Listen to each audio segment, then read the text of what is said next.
Okay. Good evening. I'd like to bring the meeting to order of the Wilmington City Council. I'd like to welcome all those who are with us here this evening and all those who are watching us home and TV. Thank you for taking an interest in your government. This time, I would like to call on the Reverend James Jameson of the Wilmington Police Department chaplain to come forward to give our invocation. If everyone will stand and remain standing afterwards for the Pledge of Allegiance. Reverend, welcome. Let us look to the Lord. Gracious Father in heaven, we thank you, God, for this opportunity, dear Father, to come before you, God, to seek guidance, Lord, for this council meeting. God, we know, dear Father God, that the ways of the man that seem right unto a man, but the end there is destruction. But you, the all-wise God. So we submit ourselves to you today, God, and we ask you to lead us and guide us, dear Father God, in every decision that we make this evening. We pray, dear Father God, for the spirit of peace, God, to fall upon this place in a mighty way, God. We pray, dear Father God, for every law enforcement, every, Lord, law enforcement officer, God, in this building and in this city, God. We ask that you would bless them and keep them, God, as they do their duties. Bless our city council leaders, God, and every first responder. God, we ask now, God, that you will just have your way, God. In Jesus' name I pray. Amen. Amen. Pledge allegiance To the flag of the United States of America and to the republic for which it stands, one nation, under God, indivisible, with liberty and justice for all.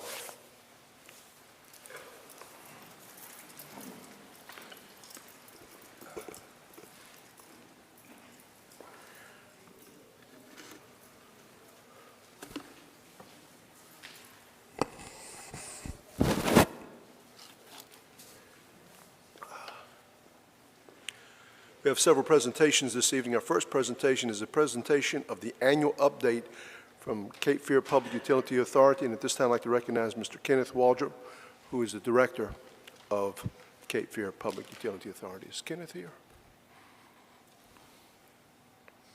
Okay. All right. Very good.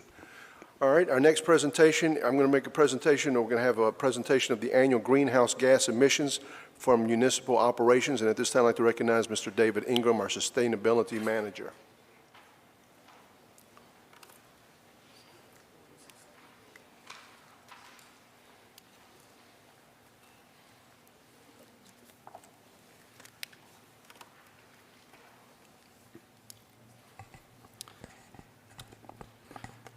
Good evening, Mayor, City Council.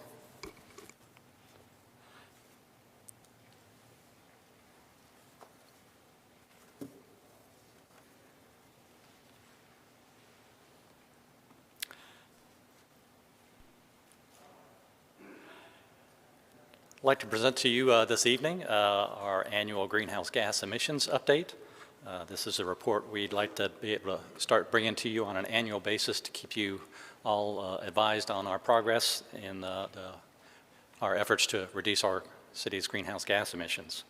So just I want to start off with just a little bit of the background, some of the actions and resolutions that the city has passed over the last number of years, going back to 2009 when the city performed its very first greenhouse gas emissions inventory and was able to establish a baseline from that inventory.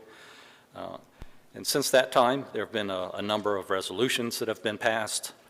2017 was the resolution reaffirming Wilmington's commitment to address climate change, up through 2020, 2021, where we did such things as establish a Clean Energy Advisory Task Force, establish both the 2035 and 2050 clean energy goals, which are somewhat separate from our greenhouse gas emissions, as well as reaffirming the mayor for 100% clean energy pledge, and we've established a Clean Energy Advisory Committee, which had its first meeting just last week, which was very successful.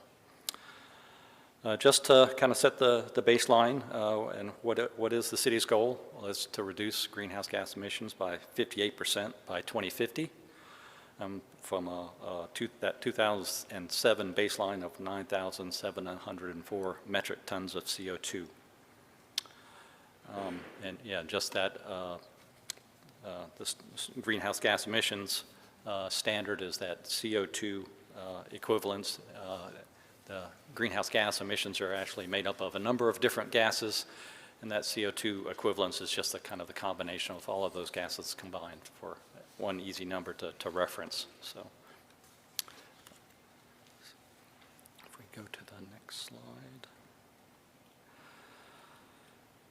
So just where are we? And based on that 9,704 baseline, you can see the current trend in our emissions. The blue line represents the numbers from where we've been over the last few years up to our most recent inventory finished in FY21, where we were at 9,386 metric tons of CO2 equivalents. So you can see we've had a decline over the last number of years, but you can also see the trend line leading all the way out there to 2050 of where we need to get to.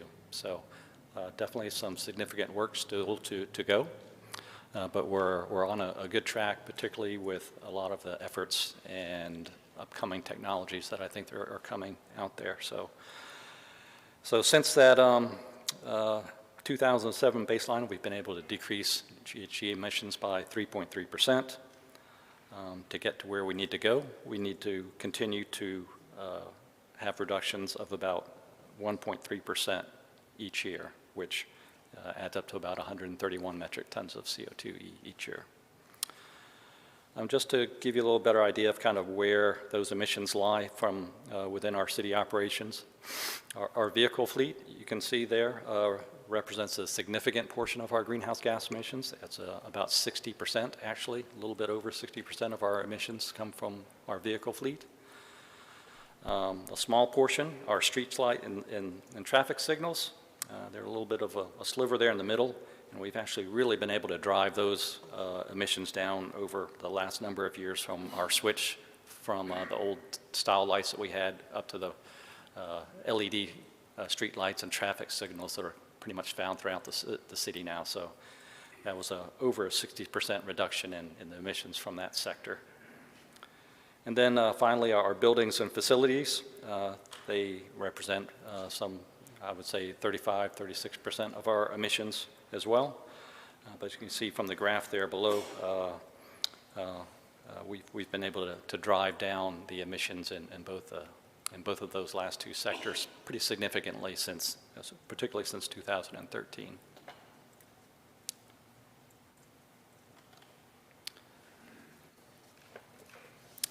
Just some of the examples of efforts that we've been making over the last number of years to address greenhouse gas emissions, both from energy efficiency projects at a variety of our facilities across the city. Police headquarters, we did LED lighting retrofits, as well as at fire headquarters, and also places like the MLK Recreation Center. We really try to target the facilities that are the highest energy users across the city, so we get the best bang for our buck where we're putting those efforts. I already addressed the street lights and traffic signals, which were over 8,000 lights across the city.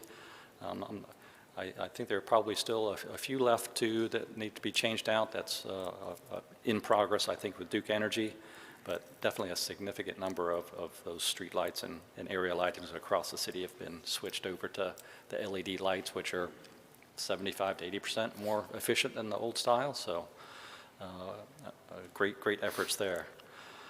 As far as our fleet, in the latest count in FY21, the fleet contains about 15 hybrid vehicles, which have significantly reduced the fuel use in those vehicles. And I think since that last FY21 finish up, there have been some additional hybrid vehicles that have been purchased as well. The police station is actually the police fleet is a great example of even improving just the miles per gallon of the fleet of vehicles, even though they may not all be hybrids. For example, the new Dodge Chargers that have been purchased are nearly twice as efficient as the old Crown Victorias that used to be in the fleet. As far as new facilities across the city, There are a number of examples where energy efficiency has been designed into the projects from the very start. The Haynes-Lacewell Police and Fire Training Facility is a great example of that, as well as the Cinema Drive Fire Station, which is a LEED Silver certified building. Some other impacts on our greenhouse gas emissions come from where we purchase our energy from, the energy that's on the grid that we purchase from Duke Energy, and Duke Energy's efforts to improve the renewable energy that's feeding electricity to the grid. So over the last number of years we use data from the EPA eGrid system to calculate our greenhouse gas emissions, and as you can see, since 2012, those emissions within the grid have been significantly reduced as well. So as Duke Energy cleans up the system, it helps us as well drive down our emissions. So, and as you may know, Duke has even more aggressive plans to convert towards renewable energy in the future. Some of the factors impacting our efforts here in the city are the number of vehicles in our fleet. As you can see from past years, in 2017, our vehicle fleet was somewhere around 619 vehicles.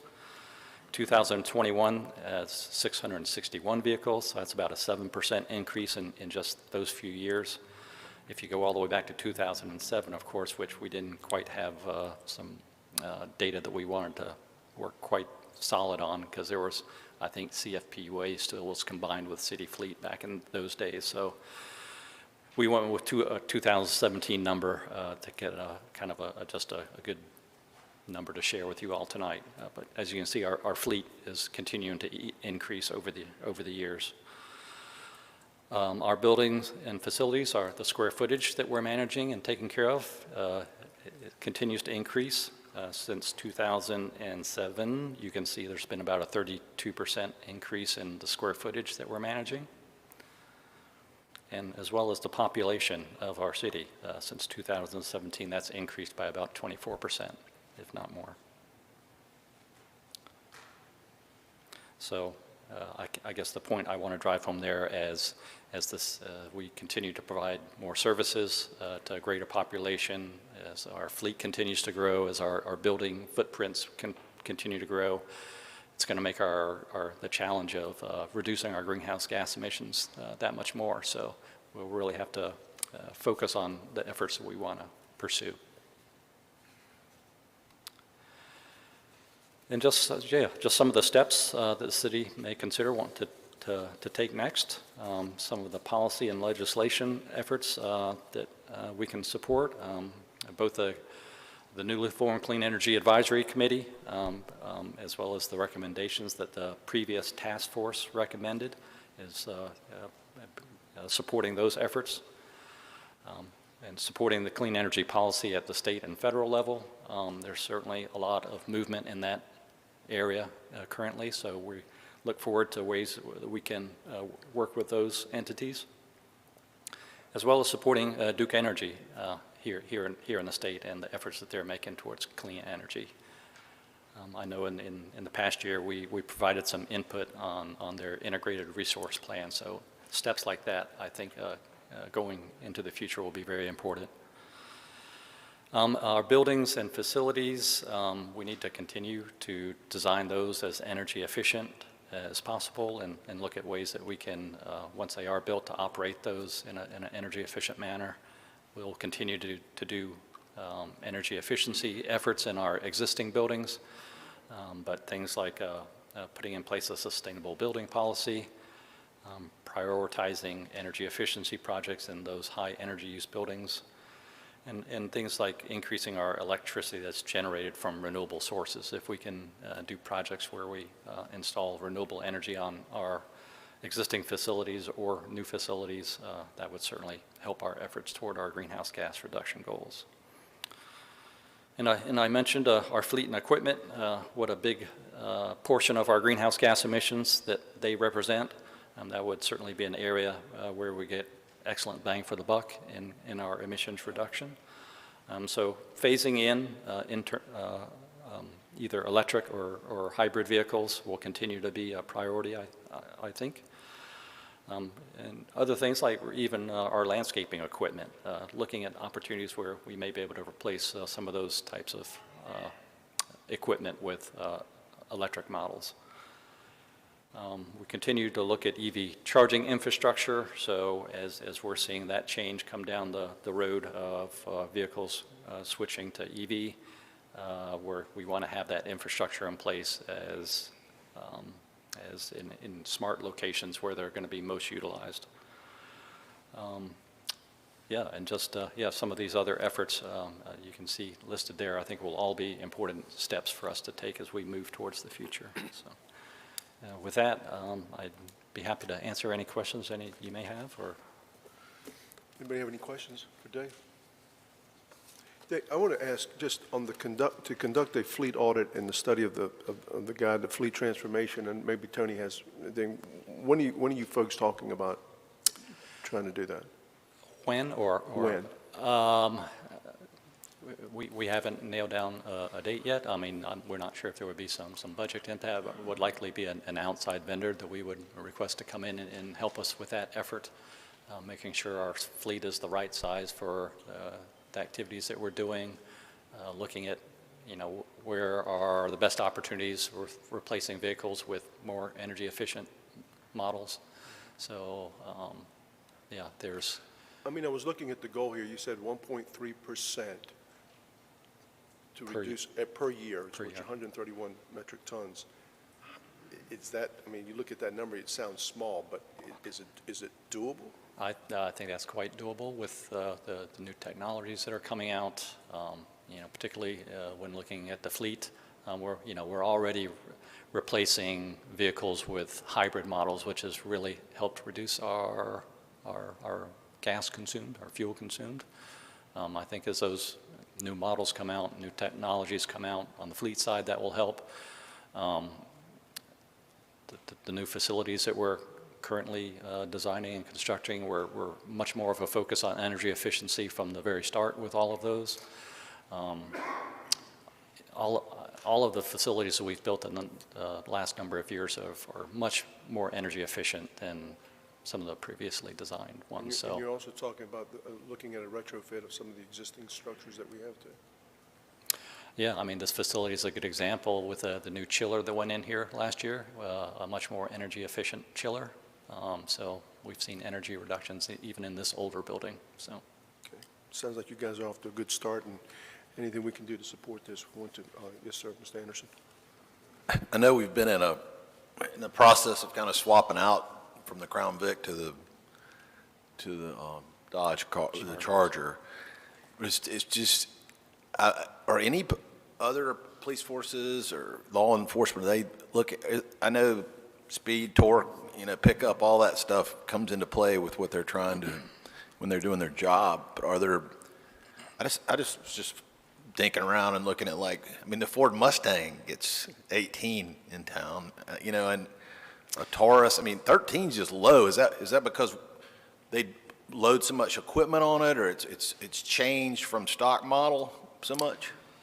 Yeah, I wish John from Fleet was here to be able to talk up the specific models a bit more. But yeah, they're certainly equipped with their police package. As far as So it's got a bigger engine or just burns more fuel, heavier car? Or well, but they also do have some technology in there where when they're just idling, is half the engine shuts down. I know with these new Chargers, so it's like when they're not in pursuit or driving around, that they idle at a much lower rate and use less fuel. But okay. There seems like 13 to even then seems low, but. Yeah. I'm not looking for 40, but closer to 20 would seem doable, but, all right, thank you. Yep. Okay. All right, David, thank you very much. Keep up the great work. Appreciate the committee's work, and Thank you. Thank you. Okay, at this time, we're going to have a presentation of Employees Recognition Awards, and we'll do it right now. So, go to the front.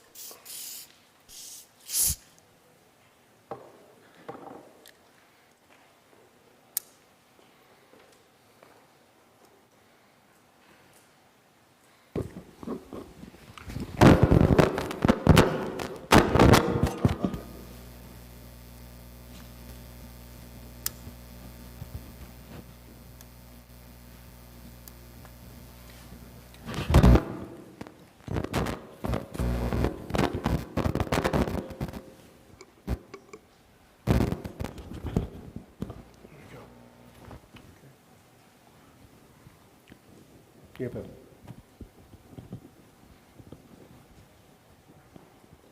have a stand? Stand for both.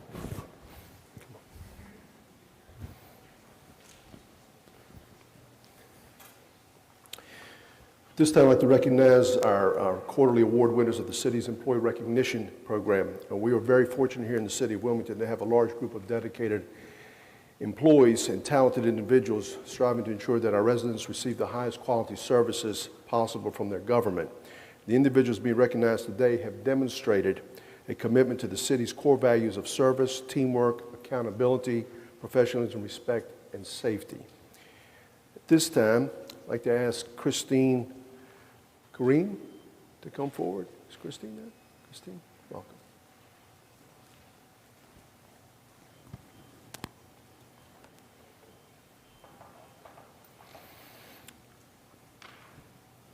How you doing? Good to see you.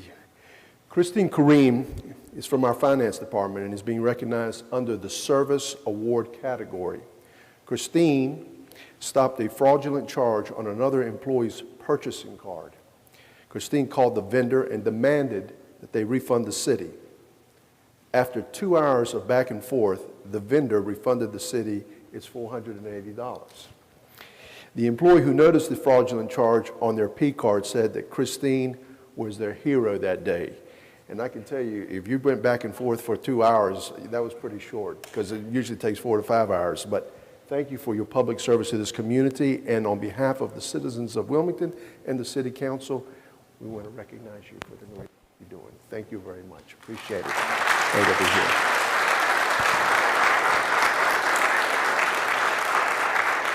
Thank you, Christian. Appreciate it. Thank you.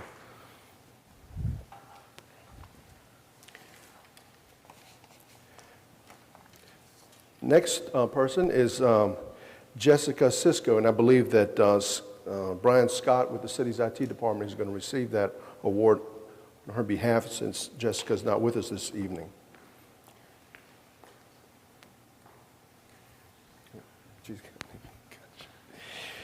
Thank you very much. Jessica Cisco from our Information Technology Department is being recognized under the Teamwork Award category. Jessica constantly goes above and beyond to support internal and external stakeholders. Jessica is one of the leads in Tyler 311 implementation, which will be an online portal that allows our residents to submit non-emergency inquiries, incident reporting, complaints, and service requests. This will require configuration and setting up predefined workflows to ensure reports and requests are properly routed and documented and resolved as quickly as possible. We thank Jessica for her dedication, teamwork, and collaboration in making the implementation of this tool a successful for our citizens, and I know it's something that they will love. So I just want to say on behalf of the citizens of this community and the City Council, we want to recognize Jessica for outstanding work and give her our best. Thank you very much. Right over here. Thank you. I know, I appreciate it.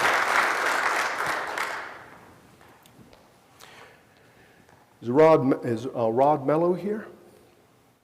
Rod, come on up.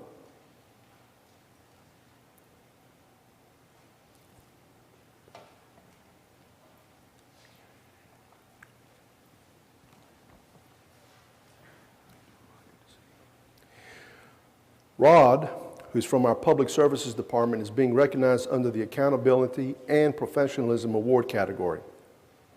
While changing out one of the trash cans downtown, Rod found a wallet. He inspected the wallet and found the owner's ID along with other valuables. Rod then took the time to find the owner on Facebook and made contact with them. The owner was amazed and very thankful that someone from the city of Wilmington went out of their way to return their valuables. And we want to say thank you for your outstanding service to this community. And I know that the person that you found the wallet for is also very thankful. Come on, look at this. Come on, look at here.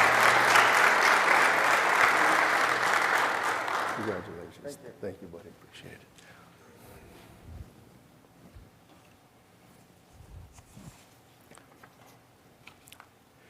Our next two awards come from the Wilmington Police Department, and we have two individuals that we are recognizing this evening. Sergeant Dave Pellegrino and Lieutenant Joseph LaChapelle from the Wilmington Police Department. Sergeant Pellegrino is being recognized under the Respect Award category, and Lieutenant LaChapelle is being recognized under the Safety Award category. These two individuals will also be receiving Medals of Valor, which I would like to recognize at this time. And the Medal of Valor is the highest award given by police agencies. The Medal of Valor is awarded to officers for conspicuous gallantry and acts of exceptional bravery performed at a very high risk to their own lives with full awareness of the dangers involved. On July 20th, 2021, Sergeant David Pellegrino conducted a traffic stop on Oleander Drive, and upon approach, he observed that the sole occupant of the vehicle was clearly distraught and had a handgun in his lap. For more than 20 minutes, Sergeant Pellegrino engaged the young man in conversation to determine the problem and offer solutions. The man indicated he intended to point his gun at Sergeant Pellegrino in an attempt at suicide by cop. Through this entire event, Sergeant Pellegrino remained calm and used exceptional de-escalation tactics and psychological techniques to keep him engaged. The man eventually surrendered his gun to Sergeant Pellegrino, who then accompanied him to the hospital with EMS for evaluation, as he had promised during negotiations with him. Sergeant Pellegrino's actions are in the highest traditions of the Wilmington Police Department and deserve the Medal of Valor. This is Sergeant Pellegrino's third Medal of Valor, which is extremely rare, a rare occurrence. And I just wish that more people in our community could hear what our police officers do every single day to protect people and to de-escalate situations like this. And I just want to say, on behalf of all of the citizens and this city's council, thank you for your outstanding work.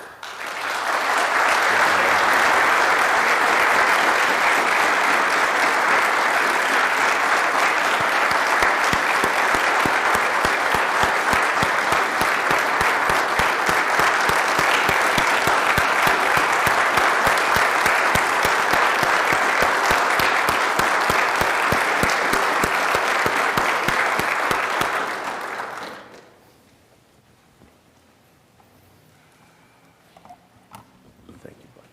I appreciate that. And this is the Medal of Valor. Outstanding, man. Outstanding, outstanding work. Thank you.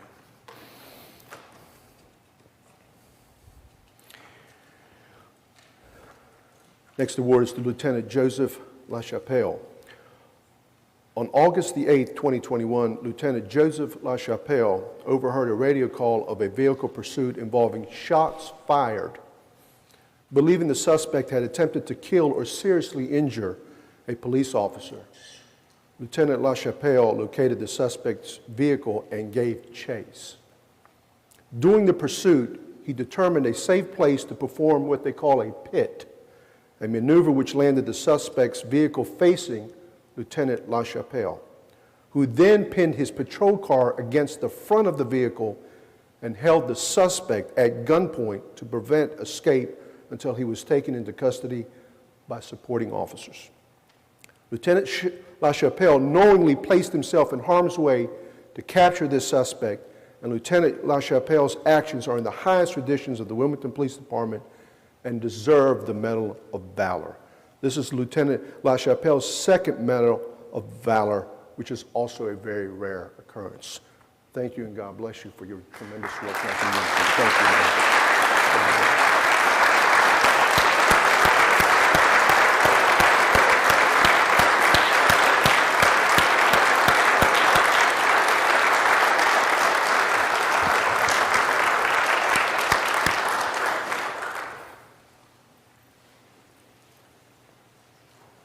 There we go, sir.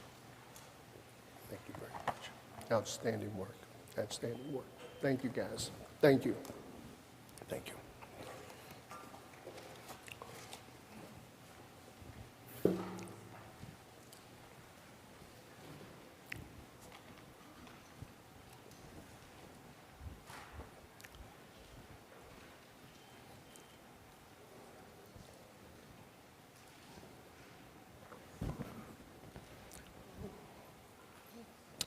Our next item of business, agenda items 1 through 2.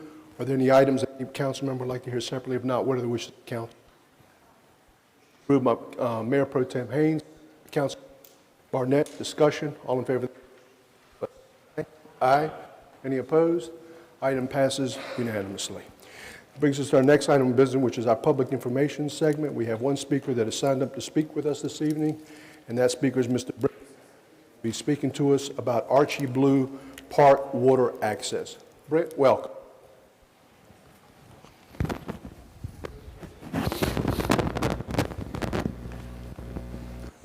Good evening, Mayor. Good evening, Mayor, members of council, city manager. It's good to be back up here again. I want to do a short presentation on the ongoing maintenance and condition at the Archie Blue Park. I'd like to step through just a few examples of other water access places in our neighborhood so we can come back around and look at what we have up at Archie Blue right now. Start out, this is Belleville's new floating docks, very elaborate, attached to their fishing pier. That's the double kayak launch with rollers, very nice way to get in the water dry in the winter. This is up at Castle Hayne Park, New Hanover County, nice beach launch. They also have a very similar facility down on River Road. And there's also a fishing pier, as you can see in the background. This is at the Nature Park, Brunswick County. It's a double kayak roller launch as well. This is at Davis Creek in Navassa. It's a concrete ramp. I would like to point out none of these facilities are state wildlife facilities. These are all local built and maintained. This is a pier and floating docks on Davis Creek, again, the town of Navassa. Very nice little complex there. This is Leland on Sturgeon Creek. It's called Cypress Cove Park. Again, a roller launch with a fishing pier. And this is the city of Wilmington, down at the end of Castle Street. It's a roller launch there. The river, compared to Archie Blue, the river's a little bit more difficult to get a lot of days in paddling.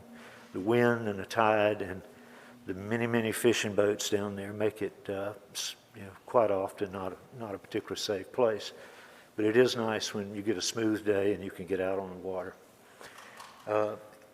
I do not have a picture of the Conlin fishing pier, but fishing pier, I need to point that out.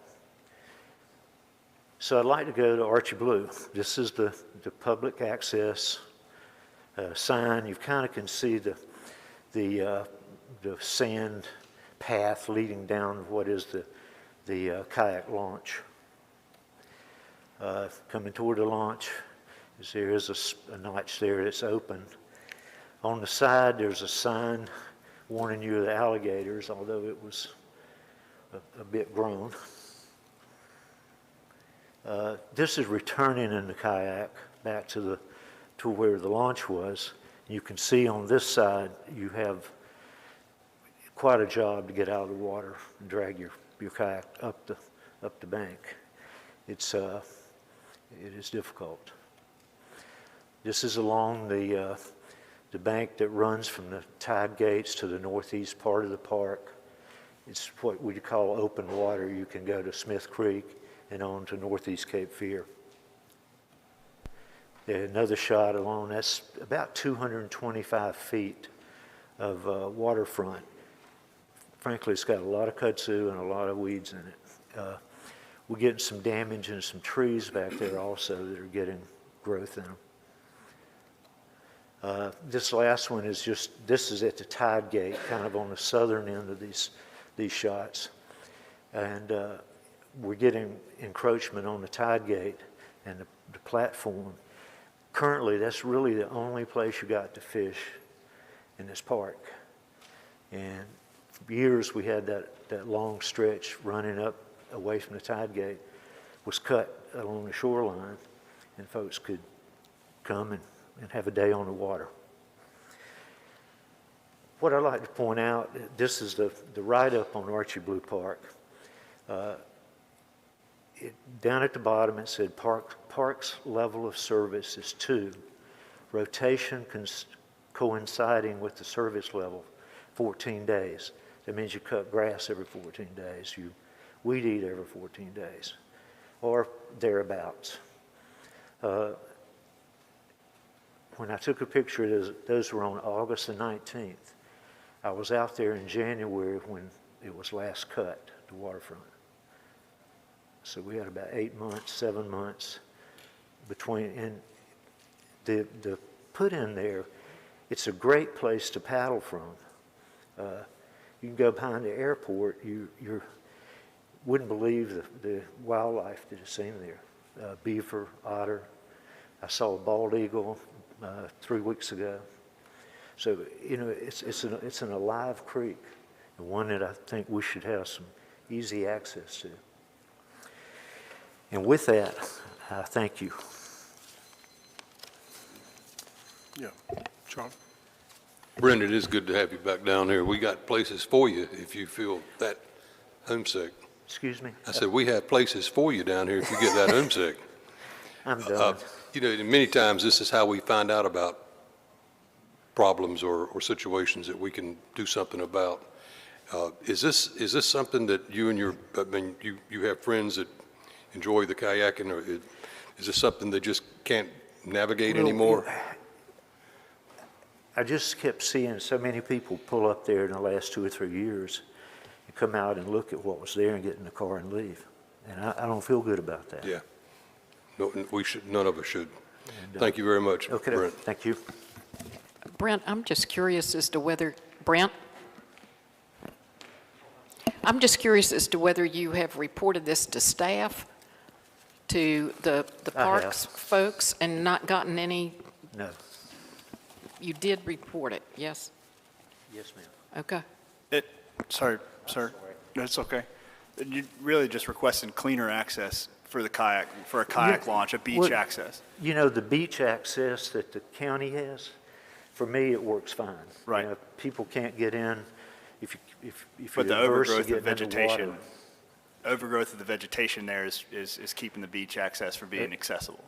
You should be looking at something 15, 20 feet long, cut clean and flat, where you can see the depth of the water. You can see, we've got some debris in the water out there. I mean, it's like every other creek in the inner city. People dump building material in it. That needs to come out. And but I think there's a way to work at it without having to put in an expensive rolling dock. Yeah. Okay, thank you. I keep going. But you're also advocating for fishing. I mean, that's one of the purposes it was for. Am I understanding, is that the case in your impression? Or just kayak? Is fishing? No, I was discussing, I think the need is for that entire length of that park to be open on the waterway. So we can have fishing and folks can come picnic, fishing, whatever. I have one other question, and maybe this is the staff. It says the park service level is 2. What's the ranking? Anybody know? Sorry. Go ahead, Cliff, ask that again. The park, is it, you know, in your report, you said the park serving level is 2. What is the ranking of a park? Is it like 1 to 5, 1 to 10? Range, I'm sorry. Okay. Oh, it's for staff, actually, it's for the staff. It says park level of service, level is 2. 2. I was trying to get an understanding of, Mr. Moten has a response for you, Councilmember. I should point out, this park is 2 levels. You have an area up with the ball field, the basketball courts, playgrounds. That part is perfectly maintained. I mean, it is kept up very well. Basically, it's just the waterfront that I'm concerned with. okay. I think Amy's coming to the rescue. Thank you.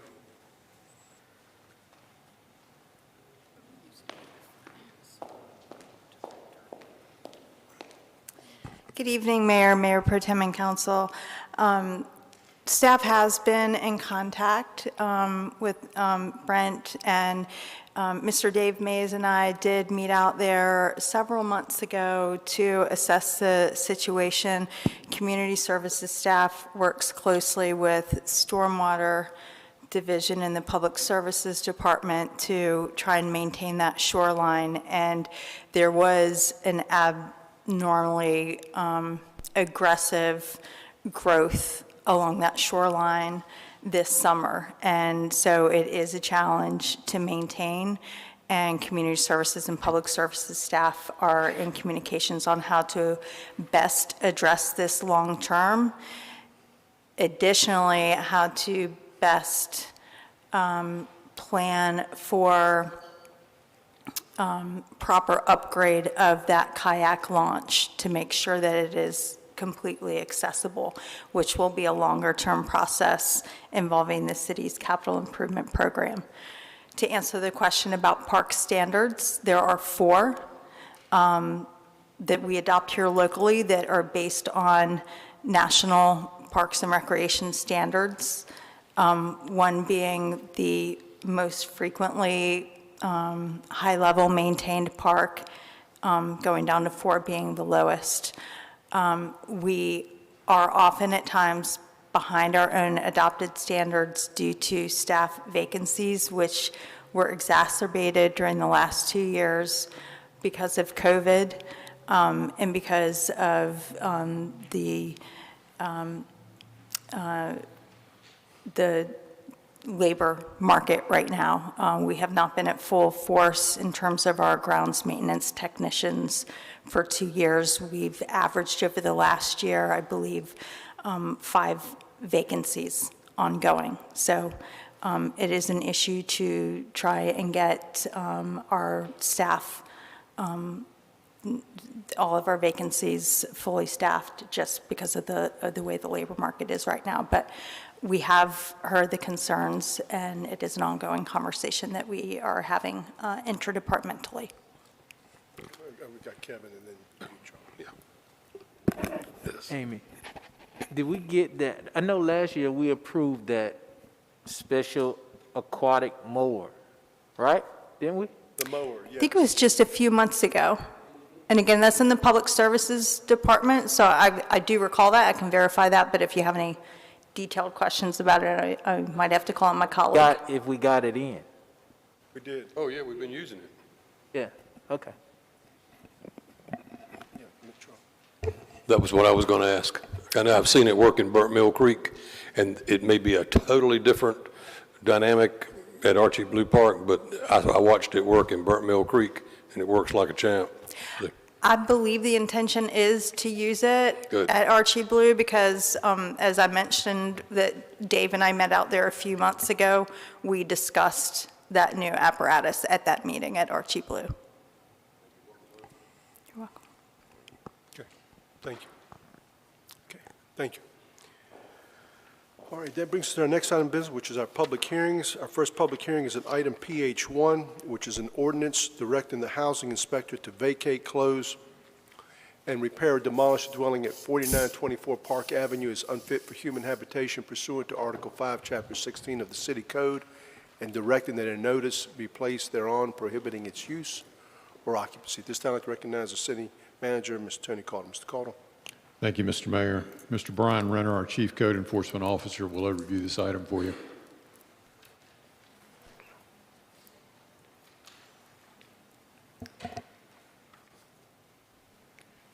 Evening, Mayor, Mayor Pro Tem, Council. My name is Brian Renner. For those of you that haven't met me, Councilman Waddell. I'm the Chief Code Enforcement Officer for Community Services, and the property we're talking about tonight is 4924 Park Avenue. This is a vacant single-family home. This is air property. The direct heir is Paul Douglas Walker, who we have with us here tonight. And we also noted his brother Daniel Walker with any possible interest. This is the front view of the property. It's pretty far set off the road.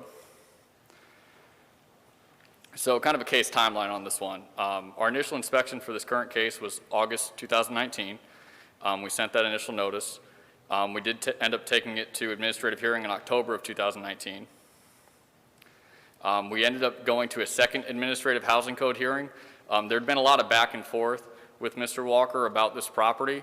And during that timeline, we weren't able to get compliance. So we found out that the house had deteriorated significantly since the October 2019 hearing.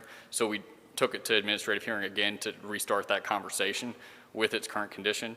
And that was in April of this last year. And that order expired in November of 2021. So that order has the expiration date of November 13th. The tax value of that structure is $43,500. Our estimated cost to rehab in its current condition is over $59,000, which puts it at 136% estimated cost to rehab to the tax value of the structure. Minimum housing code violations are outlined in that finding of fact, and then also listed here. So now we'll kind of go through some photos of the house. And this is just to show council and everybody the conditions. So here's the outside. We have a lot of deterioration on the roof. There's some actually trees growing through some of the roof portion in the rear. The floor on the inside is very unstable. A lot of water intrusion coming through. You can see a hole in the roof in that photo.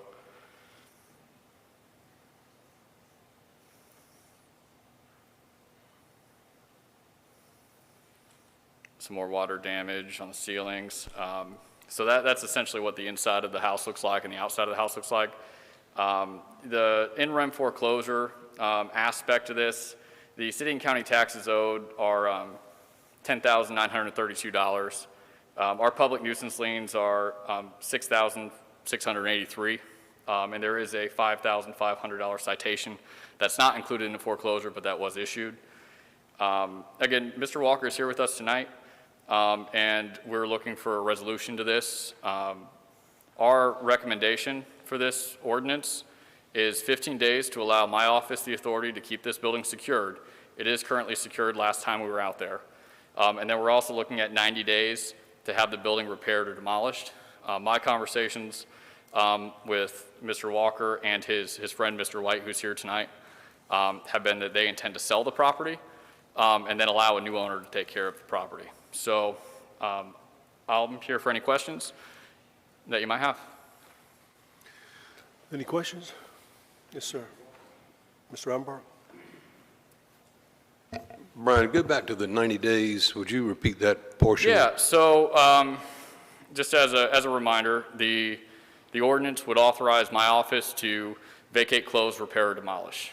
So the 90 days we're looking at is basically a 90-day hold on my office to allow the current owner to do something with the property before the city would initiate demolition. Does that include either selling it or fixing it? If the property were to be sold, then the 90 days would still be a valid timeline. However, if we have a new owner, we're obviously going to work with that new owner to have them repair it. We have several properties that are, have this ordinance on them where the city could tear them down, but we're working with new owners to get those repaired. Well, the reason I asked that, 90 days, if the present owner decided to fix it, there's no way that the permits could be issued Right. and construction began and fixed within 90 days. You know that. Yeah, the statute requires that there's a reasonable timeline provided, and that reasonable timeline dating back to even what I would say would be that first hearing that happened in 2019. But it's council's discretion on what they want to do. My recommendation is to maintain a tight timeline so that in the event the city had to demolish it, we could move quickly. Thank you. Mr. Anderson? I guess it's a year, 2 years. August 22nd, I think, is your first inspection here. Has the idea of selling it just now suddenly become It's a resolution? I mean, why is that? Yeah, so this property kind of has a long history. The 2019 date was actually this case that we're talking about, but we've been dealing with this property since 2014, just as a perspective. I know that there's some family concerns with the property. There's a lot of sentimental value, and I won't really put words into Mr. Walker's mouth. I'll step back and allow him to kind of explain maybe why nothing's been done yet, but I think this has kind of been the push over the edge that has said, okay, I need to do something with this. Okay, we'll hear from him then. Thank you. Mr. Waddell? Mr. Renner, it sounds like the owner's in process, like you said, of facilitating a sale, which if he can do that within the 90 days, I think he should definitely have the opportunity to, recoup anything he can, because he's looking at roughly $22,000 that would be collected by the city at the culmination of the sale at the close, correct? That would be correct, yes. It would be approximately. Probably the easiest way for the city to be made whole would be a straight sale of the property, I would assume, right? Yeah, I think in my discussions with the owner have been that is the ideal option at this point. And again, that new owner would then be responsible for handling the property, which we would then work with them. Does the new owner, and this may be a question for the current owner, but does the new owner have the property under contract currently, or are they in negotiations at the moment? To my understanding, it's not currently under contract. Thank you. Any other questions? Okay, thank you, sir. At this time, I'd like to recognize the property owner.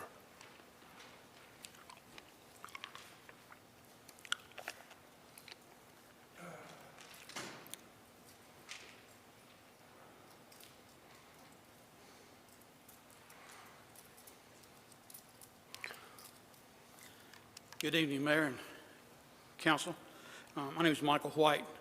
I'm a registered nurse, and I've recently become a friend of Mr. Walker. We attend church together, and it's come to my knowledge that this has been quite a stressful situation for him.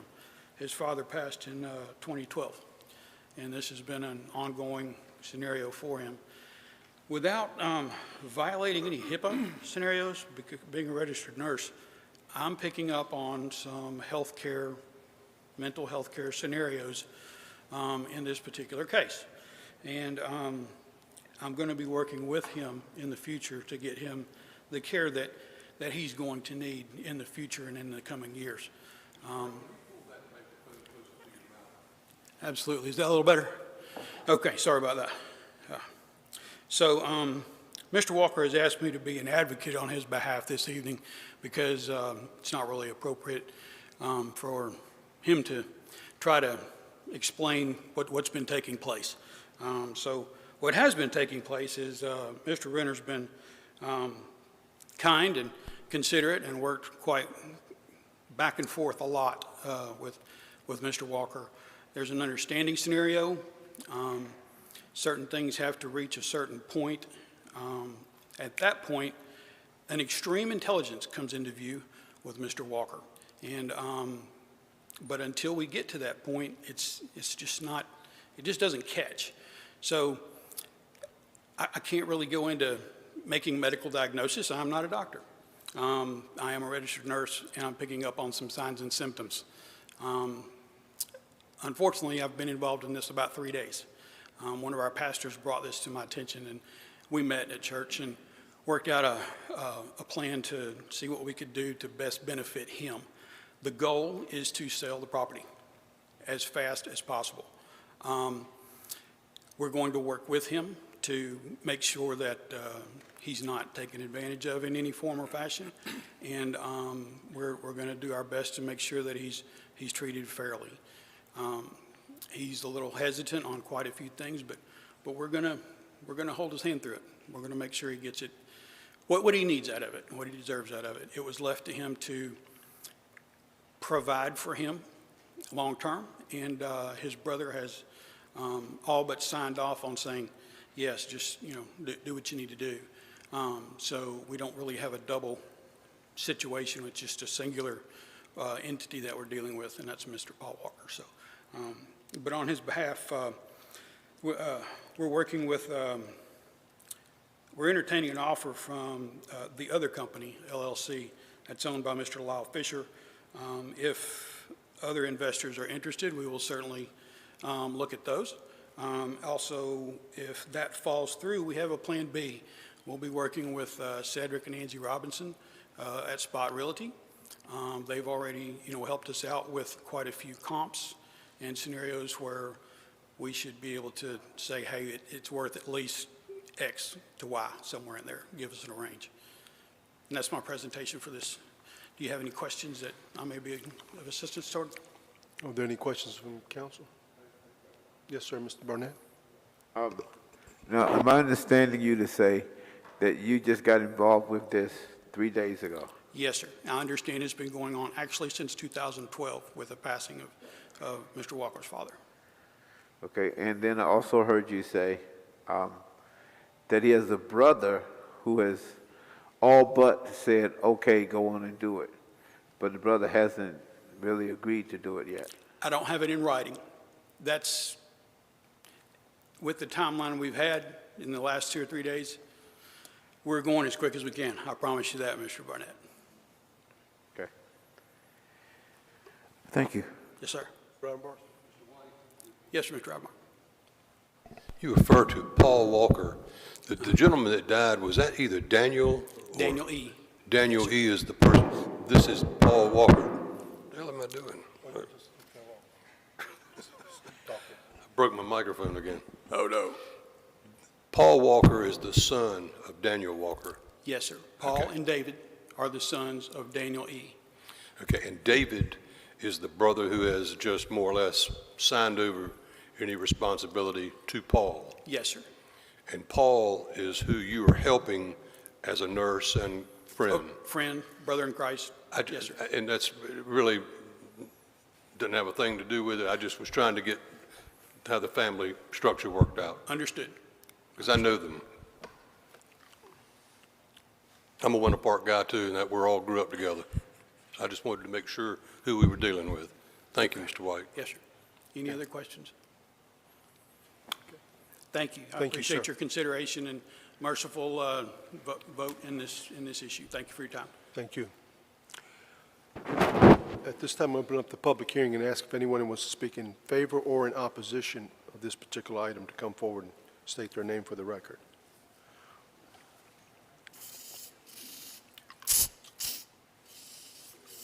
Seeing none, Madam Clerk, have you received any comments? Okay. Are there any further questions from council? I have a quick question with Yes. regards to the 90-day timeline. This is my first one of these, so there may be a question direct back to Brian, but when does that clock start ticking to give them enough time to close on a sale? I have a feeling it won't be a very difficult property to sell. It would technically start ticking tonight. Okay. So, I mean, realistically, we'd be in May by that time, right, 90 days from today. And then we would potentially, if the sale doesn't happen, if they for some reason walk away and nothing's done, then we would start our demolition processes potentially. You start doing asbestos assessment, start looking at bidding, all those things. That's a long timeline within itself. But I just kind of wanted you to be aware of what that really looks like. Just, and would there be some requirement, would they be compelled to keep you abreast of their progress or lack of? Absolutely, absolutely. And, yeah. Thank you, Brian. Okay. All right. Any further questions? Okay. Thank you. I'm going to close the public hearing and ask for the wishes of council in respect to item PH1. We have a motion to approve by Councilmember Spears, second by Councilmember Barnett. Discussion. All in favor of that motion, please indicate by saying aye. Any opposed? That item passes unanimously on first reading. Is there a motion to waive second reading? A motion made by Councilmember Ravenmark, second by Councilmember Spears. Discussion. All in favor of that motion, please indicate by saying aye. Aye. Any opposed? Item passes unanimously on first as well as second reading. That brings us to our next item of business, which is item PH2, which is an ordinance amending the official zoning map of the city to rezone property containing 14.85 acres of land located at 5026 Oleander Drive from CBCD Community Business Conditional District to a new CBCD Community Business Conditional District to allow for a commercial district's mixed-use development. At this time, I'd like to recognize our city manager, Mr. Tony Calderon, and I'll also note that whoever makes the motion must read a consistency statement and reasonableness statement for the record. Mr. Cottle? Thank you, Mr. Mayor. Mr. Brian Chambers, our senior planner, will overview this item for us.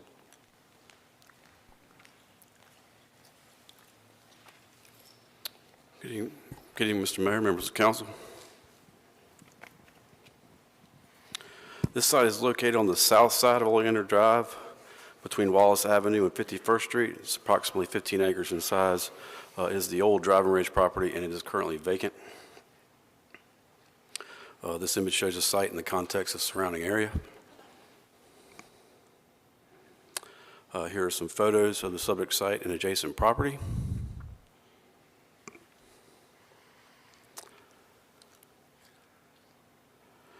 Here are some photos across Oleander Drive from the subject site. And then we have some photos from the end of Brook Forest Drive, which is on the southern end of the site. In August of '92, City Council rezoned this property from R15 to CBSD, which is a special use district for the golf driving range.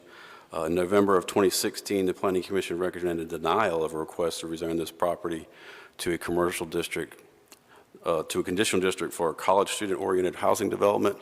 The applicant withdrew that request following that public hearing. The current applicant proposes to rezone the property to a new community business conditional district for a commercial district mixed-use project with 346 residential units, 13,760 square feet of commercial space. As I mentioned, the applicant proposes to employ the commercial district mixed-use provision of the code, which does allow for a mix of housing and compatible non-residential uses. This slide provides an overview of those standards. Commercial uses are required to occupy at least 10% of the gross floor area. The proposal includes a workforce housing component, so the residential density limit would not apply. The project requires a minimum of 20% of the site be set aside as open space, and there's a minimum parking requirement of 625 spaces.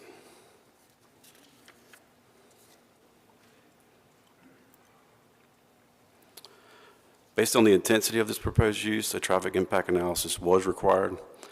This TIA was approved in November 15th and is included as attachment 7 in your packet.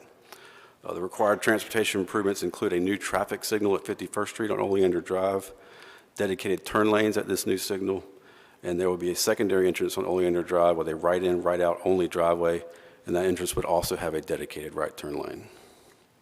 The site would share an entrance with the adjacent use, which is the Elks Lodge at the new traffic signal. The new signal will also include a signalized pedestrian crossing. There will be no vehicular connection to the Piney Woods neighborhood located to the south. However, there would be a proposed 8-foot wide multi-use path along the eastern side of the property, which would connect Brook Forest Drive, which is the Piney Woods neighborhood to the south, up to the new signal on Oleander Drive. There would be a 10-foot wide multi-use path along Oleander Drive frontage. Oleander Drive is currently operating above its design capacity at this location. The applicant has included options to mitigate that impact, and they are outlined as attachment 8 in staff report. Based on the proposed impervious coverage, the site must meet our standards for exceptional design. There would be a maximum of 50% impervious coverage allowed, and anything above that would have to be of pervious materials. The applicant proposes a 20-foot wide transitional buffer adjacent to the golf course and a 15-foot wide buffer adjacent to the residential homes on Brook Forest. And I will point out that any trees located within the streetscape or these transitional buffers would be required to be retained.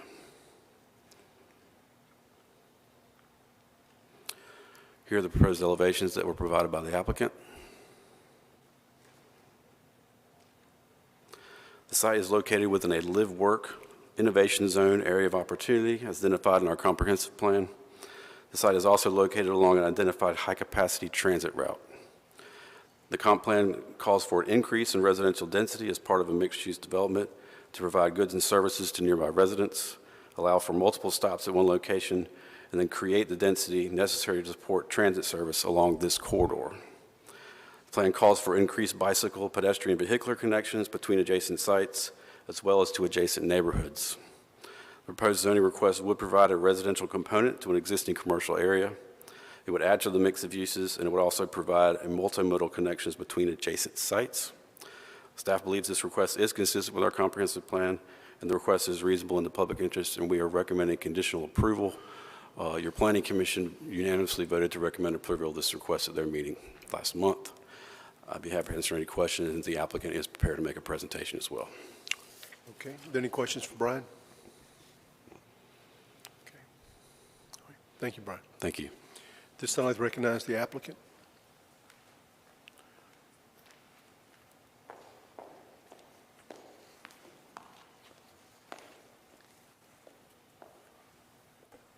I need to pull that down a little bit for me. Good evening, Mayor, Mayor Pro Tem, and City Council members. My name's Amy Schaefer. I'm here on behalf of East West Partners and their development team.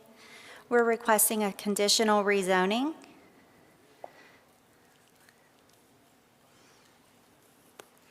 Thank you. Let me see. There we go. This is the development team. We also have with us tonight John Tunstall from Norris and Tunstall to answer any civil engineering questions that you may have, as well as Jonathan Guy from Ramey Kemp to answer any specific traffic questions you have.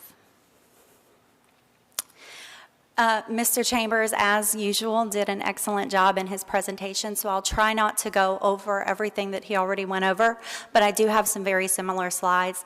This is an overlay of our site plan on the current location. This is the current location. It was used after the hurricanes as a debris dumping station, so there aren't really any trees on site. There are in the buffer area. And as Mr. Chambers mentioned, and I know some comments came in after Planning Commission asking about the buffer, the new city code that was approved as of December 1st has stringent requirements for what can be removed from transitional buffers, and so that will all have to be followed, in addition to extra plantings to meet those buffer requirements. This is just a picture of the site again, and as you can see, it is adjacent to the golf course, as well as some smaller scale retail. It's next to the Elks Lodge. And this is the zoning map. So it is CBCD, and we're asking for CBCD, but as Mr. Chambers explained, that's because the current regulation just simply requires the driving range. There is no other use provided at this time. So we're asking for community business conditional district. The property is about 15 acres. We have a mix of residential and commercial uses. There are 346 residential units. 10% of those will be workforce housing for a period of 15 years at HUD high home rent. And there is a commercial space component to the project as well. The City of Wilmington currently has traffic improvements going on at Pine Grove Drive and Oleander. This development, if approved, will continue some of those traffic improvements down Oleander to assist with that. As you can see, and Mr. Chambers explained quite well, the traffic impact analysis would require a light at the entrance, and I think that's 52nd Street across the street. In addition, the Wave Transit stop right now is in front of the Elks Lodge. We would propose to move that to the deceleration lane, as you can see on the project. That would get the buses off of Oleander as they pull over to let people in and out, which would also help with the traffic flow. Some of the residents at the community meeting had a concern about the visual impact of 3- and 4-story buildings next to their homes. So Mr. McKay Siegel from East West went out and walked the property with them. We've agreed to a 6-foot fence in addition to the landscape buffer along the residential areas. And these illustrations just show what would be seen from those buildings. Oh, that's crooked. We have other site plans, though. So the 4 factors for a zoning approval: what changed or changing conditions justify the passage of the amendment, how the map's consistent with the comp plan, explain the neighborhood impacts, and any other circumstances which tend to justify the amendment. So what's changed? The city's made a very concentrated effort toward densification along commercial corridors. This is a high transit route, as Mr. Chambers said, and it is an area of opportunity for projects like this. The range is located in a high area of intensity, specifically identified as a live-work innovation zone. Our project incorporates residential as well as commercial. It has a bike path and pedestrian connection to further the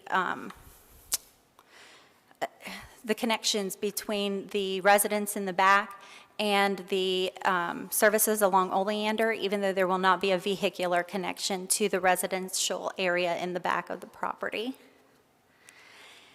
And new developments bring updated architecture and increased density. It also increases land values and the commercial profitability of all those existing retail centers along Oleander. Wilmington is the urban center, and the range is centrally located near transit services and provides necessary workforce housing in a mixed-use, multi-income development. So what does that mean? The housing needs study. The City of Wilmington and New Hanover County in 2021, as you are all deeply familiar with, conducted a housing needs study, and one of those housing needs goals was to consider potential local zoning code changes. And the City of Wilmington did that. Let me jump forward a bit.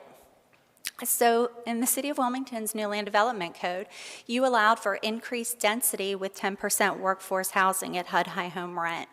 And luckily, the range was able to take advantage of that in this proposal and ask for the increased density over the 17 units per acre to 23 units per acre, in addition to providing the 10% affordable housing. So again, that's just those numbers for you with the site plan that's not cattywampus. And as you can see from the housing needs study, it's not just workforce housing that the City of Wilmington needs. There is a housing gap in general. And so this project takes care of both of those.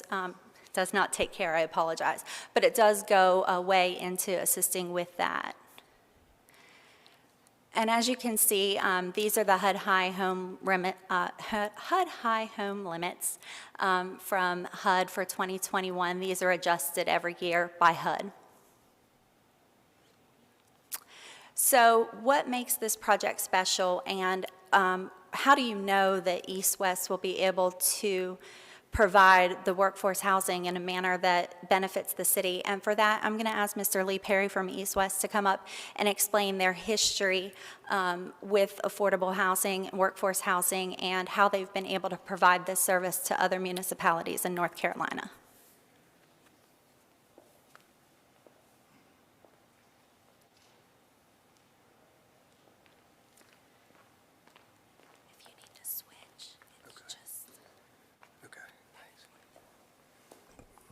Good evening, Mr. Mayor, Mayor Pro Tem, members of council. My name is Lee Perry. I'm a managing partner with East West Partners. I'm based in our Triangle office, live in Raleigh, North Carolina. We've been active here in Wilmington for many years. Just to reintroduce ourselves to some, we were partners with the city on the River Place development here downtown, and we maintain an office in 226 North Front Street, which is the old Gaylord building, which we redeveloped. And our local partner here, McKay Siegel, operates our Wilmington office here.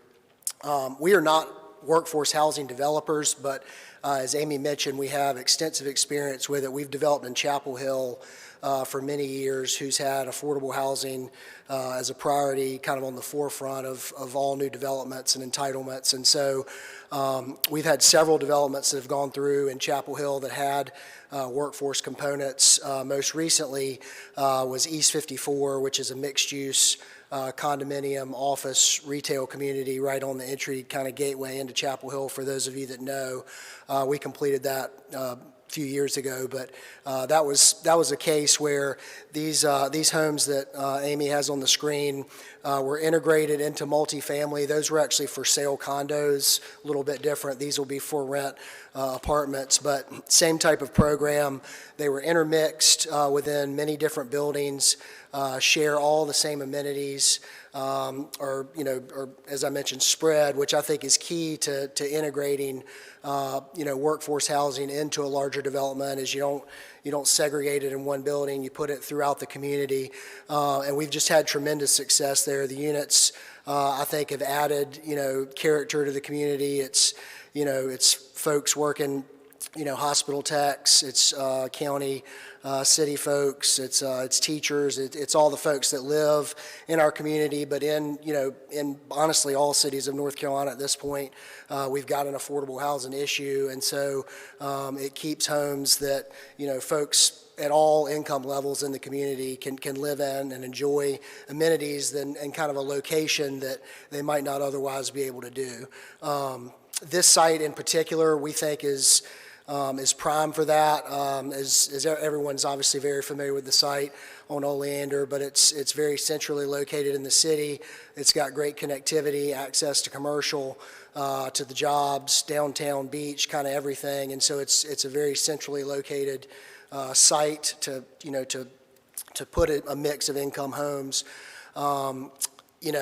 The density, we kind of were going through a transition in the zoning ordinance, and so when we were submitting the application, I guess the UDO was changing, and this new opportunity kind of presented itself to add to, when we switched the zoning, to get the increased density bonus. And in this particular project, it really helped because with the existing density of 17 units per acre, that would put us about 250, 260 homes. And at the economics of the land price, the cost to build and all that would have been very difficult to do. But by getting basically another 90 units, adding in the workforce housing component, and then picking up the additional market rates, enables the homes that are being built at below cost, honestly, to be able to be included and to be part of the community. So we're super excited to be doing this. I believe one of the first, if not first, coming through without any subsidy from the city or any help beyond just the density bonus. So we're excited to utilize that in the new code, and I think it's acting as the city hoped it would to encourage that. So hopefully there'll be more to come. So with that, we'll take any questions. As Amy mentioned, John Tunstall's here with Norris Tunstall. Jonathan Giles, actually with Kimley Horn, is here as well for any traffic-related questions. So with that, we're happy to answer anything further. Got a question, Lee, right here from Mr. Waddell. So just a quick point of clarification, at 10%, we're looking at 35 workforce housing units with the HUD high home rate between $750 a month to $1,100, I guess, depending on the size of the unit, correct? That's correct. Yeah, and I want to make sure I say this right. They're affordable to the 60% income level, but you can make up to 80% and still qualify. Excellent. So the HUD high home standards make sure that they're affordable to someone making 60% of the median income in the city. But they don't get cut off at 80. Right, but somebody could be between that 60 and 80 gap and still qualify. Workforce, great. Correct. Mr. Barnett? I think I heard you say that with that 10% of the housing, they're going to be mixed in. They're not going to be like northeast corner. That's correct. They'll be intermixed throughout all the buildings. All right, and then just a question I want to know is, at the end of the 15 years, will that renter get first bids on that property, or do you know? That's just something. How does that work? Yeah, I don't know that there's any specific parameters on what happens at the end of the 15 years. I mean, I think as it's written, they theoretically could adjust a market. If there was a renter staying there, then, they could choose to stay there, right? Okay, thank you. Mm-hmm. Okay. Any other questions? Okay. Are you waiting for Amy? Yeah. Amy? I'll switch you. Yep. Yes, sir.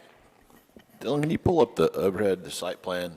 I'm just trying to flesh out the entrance up there a little bit. That'll work. Okay. So this,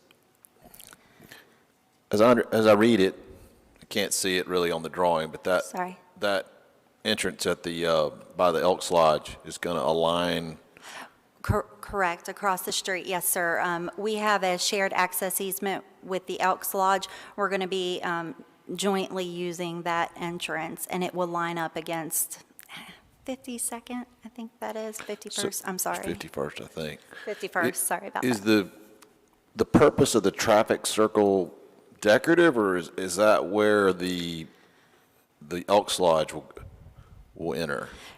So the traffic circle, it's my understanding, and we have Jonathan here if I misspeak, but it's my understanding that that's to help incoming traffic, to keep it from stacking and to move around the project easily.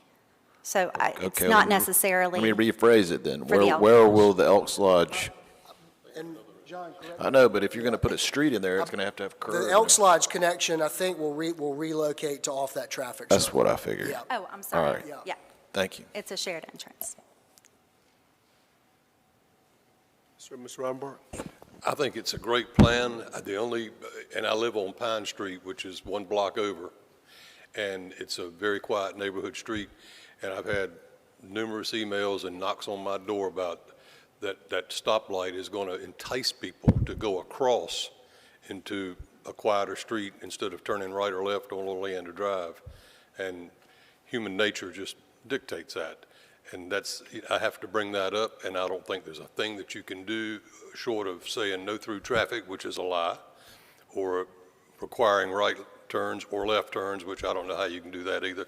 But I just needed to verbalize that, because there are a lot of people you showed that quiet little neighborhood street, and that's what Pine and Park look like. So just my 2 cents worth. So somebody be sensitive to it, because after this project's built, and we're getting our traffic counts go sky high, we'll be back down here doing something, okay? Yes, sir. Anybody else? Okay, thank you. Thank you. All right, now at this time, I'm going to open up the public hearing and ask if anyone in the public wishes to speak in favor or in opposition to this item. There's a 30-minute public hearing segment. Each speaker is allotted 3 minutes, and Madam Clerk will keep the time. And so the public hearing is now open.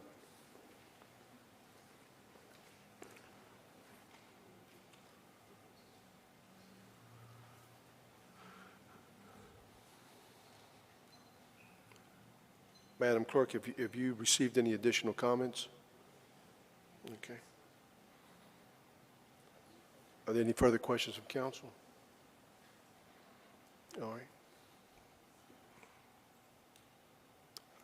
All right, I'm going to close the public hearing and ask for the wishes of council. And I will note that whoever makes the motion must read a consistent statement for the record.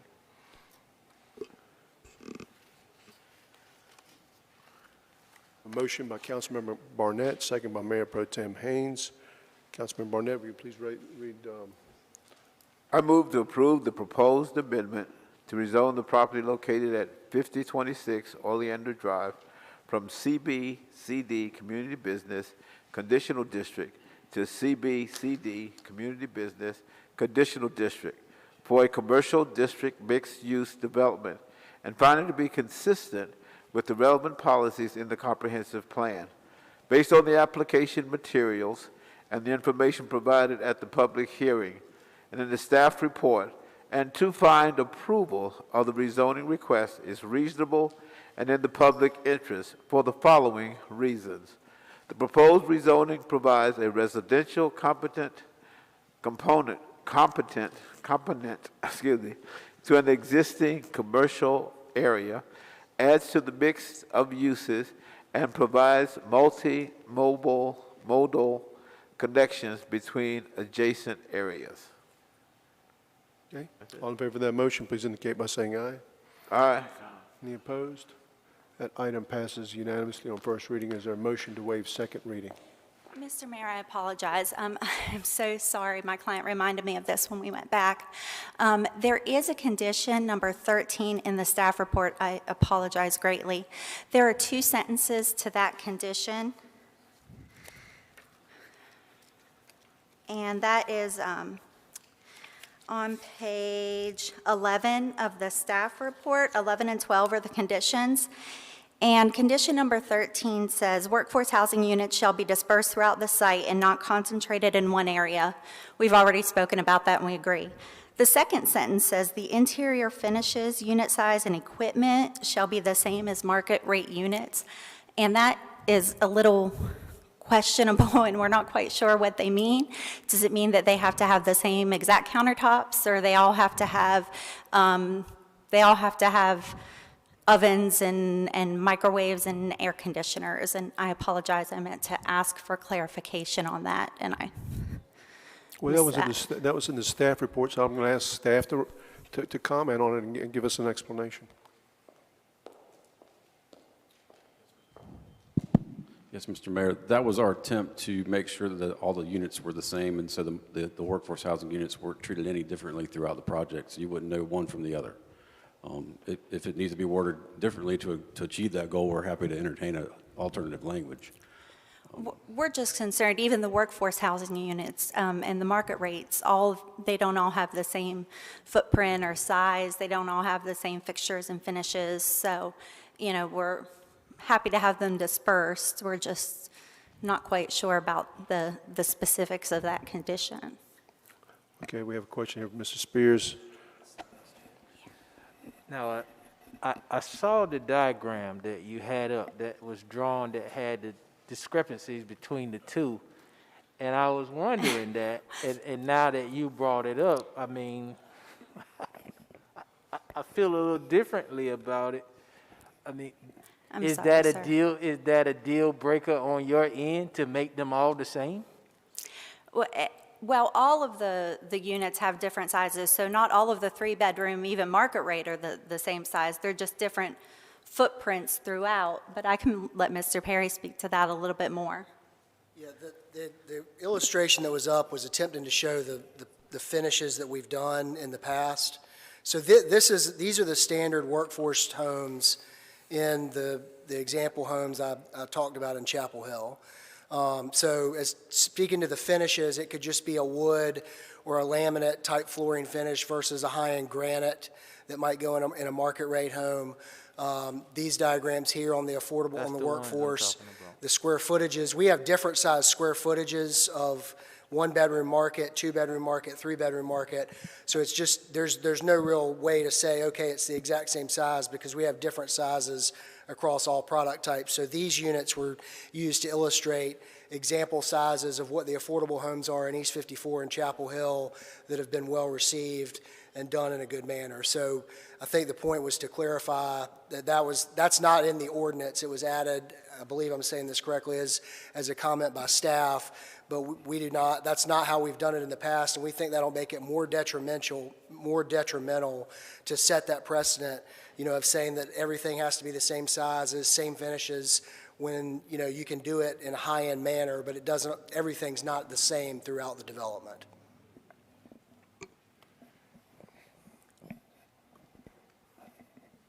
Yes, staff, enlighten me, please. I'll do my best.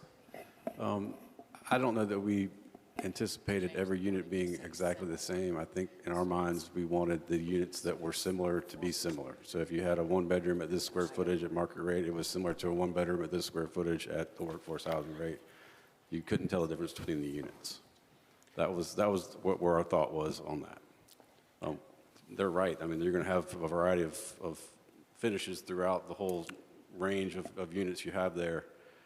We were just trying to make sure that you couldn't tell the difference between a market rate or a workforce housing unit. So like I said, if the language needs to be tweaked to address that, that's fine. I just wanted to make sure that was our goal. And again, the units will all be interior corridors, so there'll be no difference. When you're walking down a hall in one of the buildings, it's not like this is an affordable, this is not, or this is a workforce, this is not a workforce. No. Everything will blend in seamlessly. It's just we'll have different finishes within the units. There'll be different sizes. And so that language gets really restrictive and complicated to determine exactly what sizes or things being compared off of. So no scarlet letter A's on the affordable housing units, right? No, sir. Okay. Mr. Choi, you have something you add? Mr. Mayor, I just note that it seems the clause "the same as" is the issue here. The term "reasonably comparable to" might be the term that would give enough flexibility, yet still keep a restriction so that it doesn't have that scholar letter on it. It's just reasonably comparable. It doesn't have to be the exact same, but we want it to be reasonable and comparable, if that's agreeable to the applicant. Well, we got other questions here, so we've opened up a box here. Mr. Waddell? I would assume Valor has a base level finish that you do on certain units and would probably just transition that into the workforce housing units, correct? So is that? I'm sorry, I missed the first part of the I would question. assume that the developer has a base level finishes that you utilize, or you're planning to utilize in some of the units, and that you would probably just carry that through to the workforce housing units. Correct, right. Right. Okay, and then some of the, some top floor corner unit may have a different finish package, but it's really just your base level finish package for workforce housing units as well. Correct. And I think the language he suggested, reasonably comparable, certainly meets the intent, as you can see, of these example plans. I mean, in one example, there may be a laminate wood floor versus an upgraded hardwood floor, in a different market unit. So I mean, reasonably comparable certainly meets the intent. Thank you. Mr. Anderson? I need some clarification on this. I mean, I'm a little bit lost on the square footage. I get it. You're going to have a building maybe shaped a little different. I don't know. We might should consider something plus or minus 10% of, and that's not for this, but revise our language, just say a one bedroom, any one bedroom plus or minus 10%. Those things are going to change. What I'm wanting to understand much more clearly is, are you saying that there will be base, like the picture top left there, I assume that's kind of the base, and the one down below is the step up, is that right? Those are actually both examples of workforce finishes in East 54, yeah. So you're saying you're going to have, whatever your total units in is, minus the 35, or the 35 are going to look like this, and the rest are going to have marble? I'm saying potentially, yes. The market. That's not what we intended.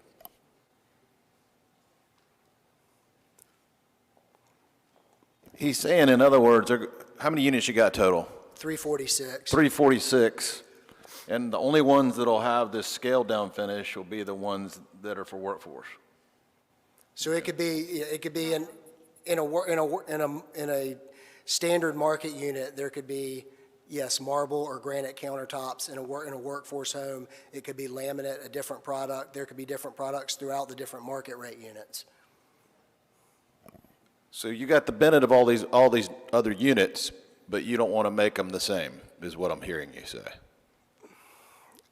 I mean, that's not how I would put it, but I mean. Okay. I mean, But even though they, Mr. Perry, even though they would have different finishes, they would look very similar. It just would be. These are brand new homes that are costing way more to build than the rent that we are getting for them at 60% of income. I mean, these are nice, very new homes. They may not have luxury marble or granite that someone in the market environment is paying an upgrade for. But I mean, these are all standard new products with new, very, very upscale finishes. It's just if we try to get in and say, well, if there are different finishes throughout the entire development, what are you comparing to? Because there's different finishes in different units. Right, I understand that. Yeah. Are you comfortable with the language from, I would have thought we would just say something simple like, similar or something. Yeah, I think what the language that was proposed is. You're good with that? Is reasonable, yes. I think it's good. So just then, in your reply to her, you said that there'll be other units that are not workforce housing that have the same interiors as the workforce housing. We don't have anything designed at this point. I mean, we don't have any finishes picked, any design of the project. I get it. Well, staff, we need to, if this is an issue, I mean, my intent was you open the door to one, it looks just like the other one. If you have square footage a little different, you're nodding. That's the way I always thought it was meant to be, but if it's not, that's, I guess at this point, on this one, it's just going to be the discretion of council, but we need to revisit it. at the staff level.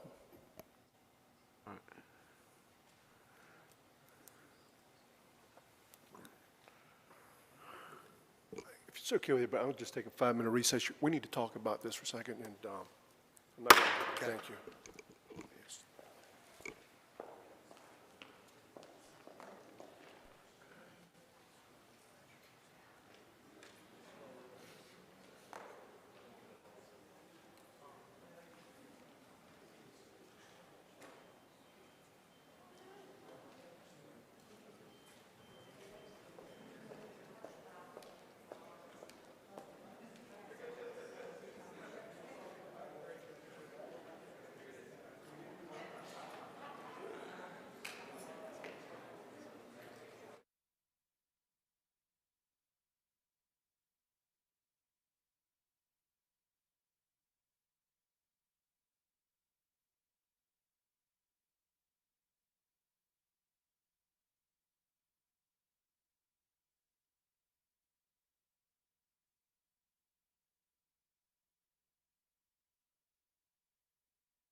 Okay, we're back from recess. Amy, you want to come up? I know that y'all were talking with staff about the condition. Yes, sir, and I apologize that this came up late and I missed it in the initial presentation, but we did talk to staff. And Mr. Joy's recommendation of substantially similar, reasonably comparable to, if you would agree to amend that part of the second sentence of number 13, reasonably comparable to, that's all we're asking for. Mr. Barnett, since you made the original motion, Okay. are you willing to amend that to make that comment, to put that Yeah, sentence in? I'm willing to make that adjustment. Okay. And if I may, Yes, sir. Please help me I out. believe that Mr. Barnett's proposed amendment to his motion is to change the second sentence of condition 13 to read, "The interior finishes, unit size, and equipment within workforce housing units shall be reasonably comparable to market rate units." Yes, and I think the point we're making is that we want to make sure that if I walk into this unit and walk into another unit, I don't go, oh, wow, man, you got the cheap one. Okay, we want to make sure that everybody understands that. Okay. All right. Yes, sir, thank you. All right, so we have a motion by Councilmember Barnett, seconded by Mayor Pro Tem to the amended motion. Discussion. Sir.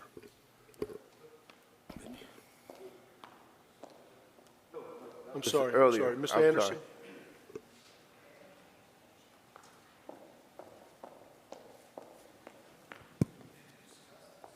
Did you discuss this at any point with staff? Did No, you sir. ask for clarification on this, and all the time you've worked with them on it, you just No, sir. brought it up at the dais? Yes, sir, sorry.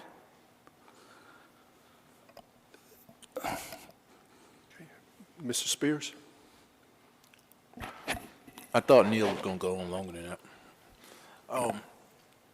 So here's the thing. For the 10% of the affordable housing units, you're getting more density, right? Yes, sir. So that allows you to have more units. Yes, sir.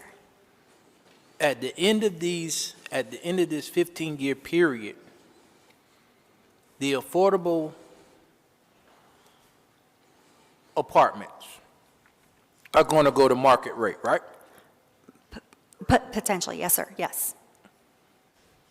So if that's the case, just bite the bullet and make them all the same, because you're going to get your money back at the end of this 15-year period, because we all know 15 years will go by pretty quickly, and it's only 34 units out of 340, 350-something units, right? Or 347 units, if we're being correct about math. So I don't want to see us change this. I mean, you had us sold. I understand, sir. And I'm not mad at you for doing what you did. That showed a lot of integrity. But it's just me, and I mean, you don't have to convince just me. If you got the rest of them convinced, then you'll be good. But this is the transparency that I want people to see. Absolutely, sir. And, you know, they potentially will be, at the end of 15 years, market rate. The hope is that as time goes on, the market corrects itself and the rents come down and this isn't needed. You know, the exact language is difficult because, again, it'll fluctuate throughout the entire, but substantially similar is what we're asking for. And I think the scenario what Neil was talking about is, and even some people in the audience are talking about, is the fact that if you're getting to know your neighbor, and you know, neighbors converse, neighbors interact, and when one neighbor goes to the other neighbors in whatever manner, if the person who's paying market value rent, market rate rent goes to the person who's at affordable rent, and they look around and it's, well, my apartment doesn't look like this. This is nice. Well, your apartment is different than mine. What do you pay? What do you do? So I agree with Neil. I think there's an issue there, but You don't just have to convince me. I just want to state my piece, so thank you. Thank you. Amy, the reason that this is a deal up here is because it's new to us. Yes, sir. We've only done this twice. And this subject of differing finishes and stuff wasn't on the table. So it's just new to us. So bear with us, you know? I mean, Thank you. It's I don't new to think us anybody's as trying to well. put a hatchet in your plan. It's just something that we haven't confronted before. It's new to us. Yes, sir. And it kind of, it didn't, I mean, when I was in your office and we were going over this thing just to understand, you know, it came up and I didn't think much about it until tonight. So that's why it looks like we're making a big deal out of it. Well, we kind of are. Yes, sir. Well, this project is a big deal, and it's the first one that comes through under the CDMU, and the Land Development Code is new, and we're all learning. So thank you. Mayor Pro Tem? Well, I understand the concerns, and I guess that is a concern. I think what outweighs that is the fact that we are providing this opportunity for people at probably half rate of the market rate to live in the same building, on the same floor, in the same complex, and use all the same amenities, and you know, have a similar opportunity in life. So I think, you know, to me, to say substantially comparable or whatever, I forget what the word was that it? Reasonably comparable to. Reasonably comparable to, I don't know exactly how you define that, but it seems to me that that's enough to make them so similar that people are not going to be judging, you know, what your laminate floor, which is a wood floor, looks like compared to the next person's, you know. All right, Mr. Waddell? I would just say, I think common sense would dictate, you know, if somebody walks in and they go, oh, yours looks different than mine, what do you pay? They don't, $750, like, oh, you're getting a deal at the end of the day. And yeah, okay, you're getting a deal because you're willing to live a little more stoically than I am with my granite countertops that I'm paying an extra $1,000 a month for. So maybe it'll get the public to think about how they, you know, whether or not they need all that, and maybe they'll go for some base model units. I think just common sense dictates that, in my opinion. Mr. Robinberg? But John, that wording, reasonably comparable, is that what the wording was? Yes, sir, reasonably comparable to. Okay. Will that be a new addition to our ordinance? It's not in the, well, it's a new addition to this ordinance, this specific conditional district ordinance. It won't go into the LDC. Frankly, after this discussion tonight, which you're right, is very illuminating, I intend to sit down with our planning staff and go through exactly what we can enforce, exactly what we can look at, and come to the right terms that take into account that we want the workforce housing units to be good, decent housing that anyone would be proud to be in, but we also understand that there are going to be at least small variations between any finish. It makes perfect sense that there are going to be base models, luxury models, that you'll have those different models. And what are we comparing workforce units to? We need to work through and put some more elbow grease into this particular condition. That's clear. Okay. Mr. George, do we need to read a second consistency statement, or are we okay since he's amended that? No, the first consistency Okay. statement is Very good. appropriate. All right, we have a motion on the floor by Councilmember Barnett, second by Mayor Pro Tem Haynes. Discussion. All in favor of that ordinance or that motion, please indicate by saying aye. Aye. Any opposed? Okay. That passes 7-0. Do we have a motion to waive second reading? Motion made by Councilmember Waddell, second by Mayor Pro Tem Haynes. Discussion. All in favor of that motion, please indicate by saying aye. Any opposed? Item passes unanimously on first as well as second reading. Mr. Mayor? Yes, sir. John, I just have one more comment. What we're doing tonight kind of sounds like when somebody utters something in court and the judge tells the jury to strike it as though it was never said, what we've done here tonight has been done. Yes, it is now. I don't think we can walk that back, no matter what kind of wording you come up with. You're correct, sir. Okay. All right.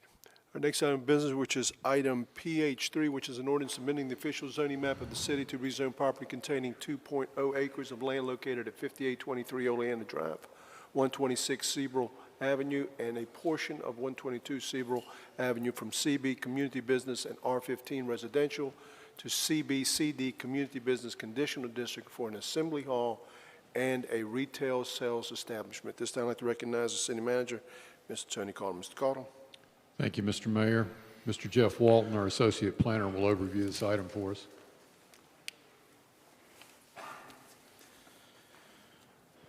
Good evening. The applicant proposes to rezone properties to CB Conditional District for properties outlined in green fronting Oleander and Seabrook Avenue.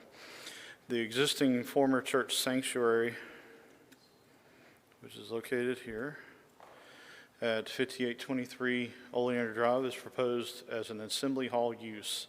The existing Wendy's house, located on the corner, would remain as a retail bottle shop and continue operations. The rear portion of 122, which is this parcel here, would be used for vehicular parking and an outdoor event space. The existing residential house fronting the portion of 122 Seabrook is not included in this rezoning request. This is a regional aerial of the location in the Seagate community off of Oleander Drive. These are some of the site photos showing the existing sanctuary, Wendy's house, as well as the proposed rear parking. These are some of the adjacent properties along Oleander. The CD rezoning application was submitted prior to December 1st, which means that all proposed uses and site designs would be subject to compliance with the previous Land Development Code regulations.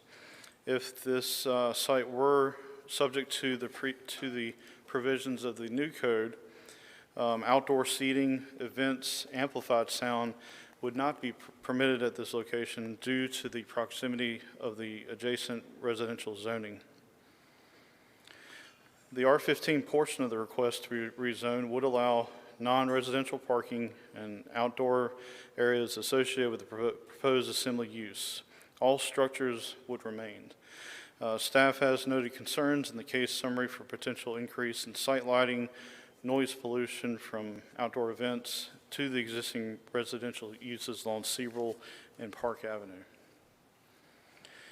The comprehensive plan identifies the site as a greenfield site, multi-use place area of opportunity along a major corridor and regional parkway complete street and a high-capacity transit route.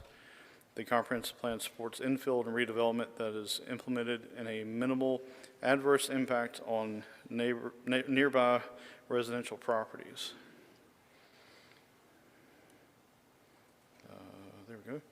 The Seagate neighborhood plan supports development zone CB for properties that only front or have frontage on Oleander Drive. For 122 Seabrook, that's outlined in blue, the plan supports development as zoned, which is R15, or rezoning to a multifamily low density. The Seagate plan does not support the proposed CB district for the rear of that property. The site directly abuts single-family residential property and established residential areas. The proposal encroaches into the existing residential areas with a more intensive commercial use. More suitable uses such as office or higher density residential would serve as an appropriate transition. Staff has concerns and has noted potential impact of outdoor gatherings and late night events associated with Assembly Hall may have on adjacent residential areas. So therefore, staff believes the proposed zoning amendment is inconsistent with the recommendations of the Create Wilmington Plan, as well as the Seagate Neighborhood Plan, and we believe the request is not reasonable and not in the public interest and recommends denial of the request. I would like to point out, though, that should the council choose to recommend approval of the item, staff and planning commission have attached conditions in the ordinance that do cover outdoor amplified sound prohibition, as well as outdoor events and such, for your consideration in the ordinance. And I believe the applicant is here to make a presentation as well. Sir. Mr. Anderson. So just to kind of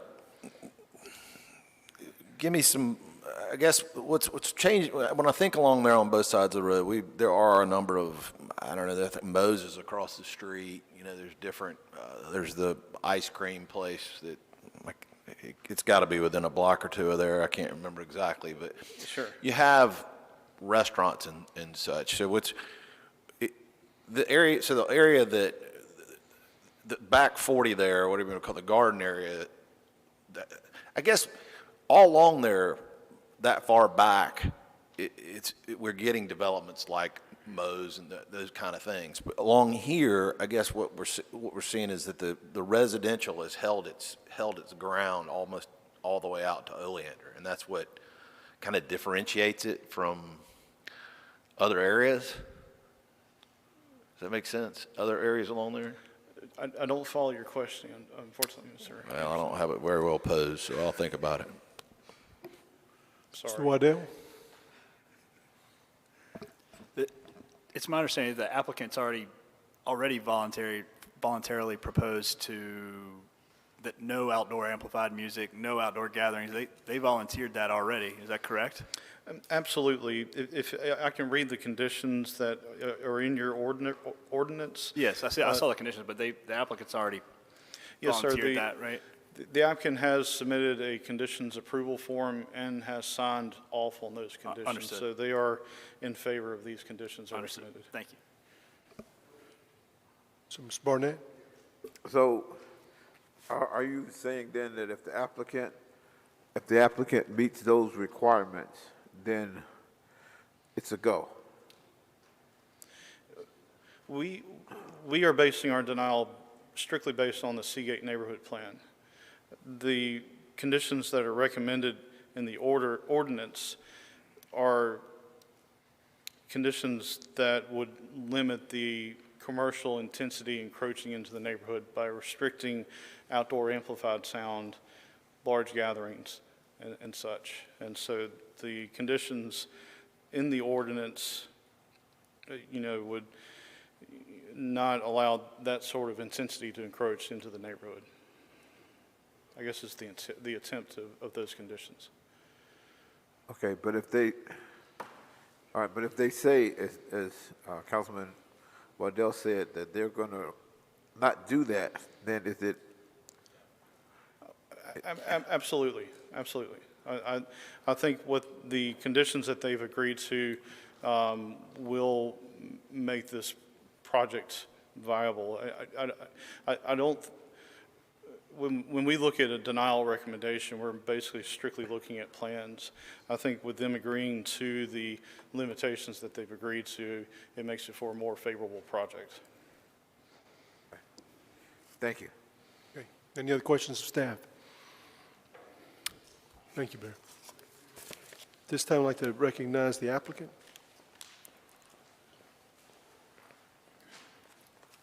Thank you very much. Good evening. My name's Cindy Wolf, and I'm the applicant and representing the owners of this property. We appreciate staff summary. I think I can clarify a few things that were asked, and so we'd like to go over a little bit of the background of this. The Dairy Queen is right across the street from the front of this. Right beside us is a salon. So we are surrounded by other commercial properties in general. Well, I've never. I think it is important, and I'm reiterating what Jeff showed you, but I sometimes, I think, can label it a little differently and make it hopefully more understandable, is that 2 of the 3 parcels included in the request are already zoned community business, and they're already conforming commercial enterprises. So what they are right now is governed strictly by the Land Development Code and certainly other applicable city statutes, but there is no additional conditions over their operations today. So today, either of these businesses could have amplified music. Now, granted, there's a noise ordinance and they couldn't, have a problem with that. But what we're proposing to really rezone is for the gardens and the parking area. So as far as the Seagate master plan considered, I guarantee that a small parking area with a stormwater pond and gardens is a lot less liable to be of concern to neighbors than the potential for 6 to 8 townhomes, which could also go here and would be in support of the Seagate plan. So neither here nor there. Wendy's is, as he said, a wine shop. It's a classic old home that was beautifully renovated and landscaped. So it's already going, it looks great, it has been an improvement to the neighborhood. The second is a facility for a wide range of assembly functions such as wedding receptions, celebrations, and other gatherings.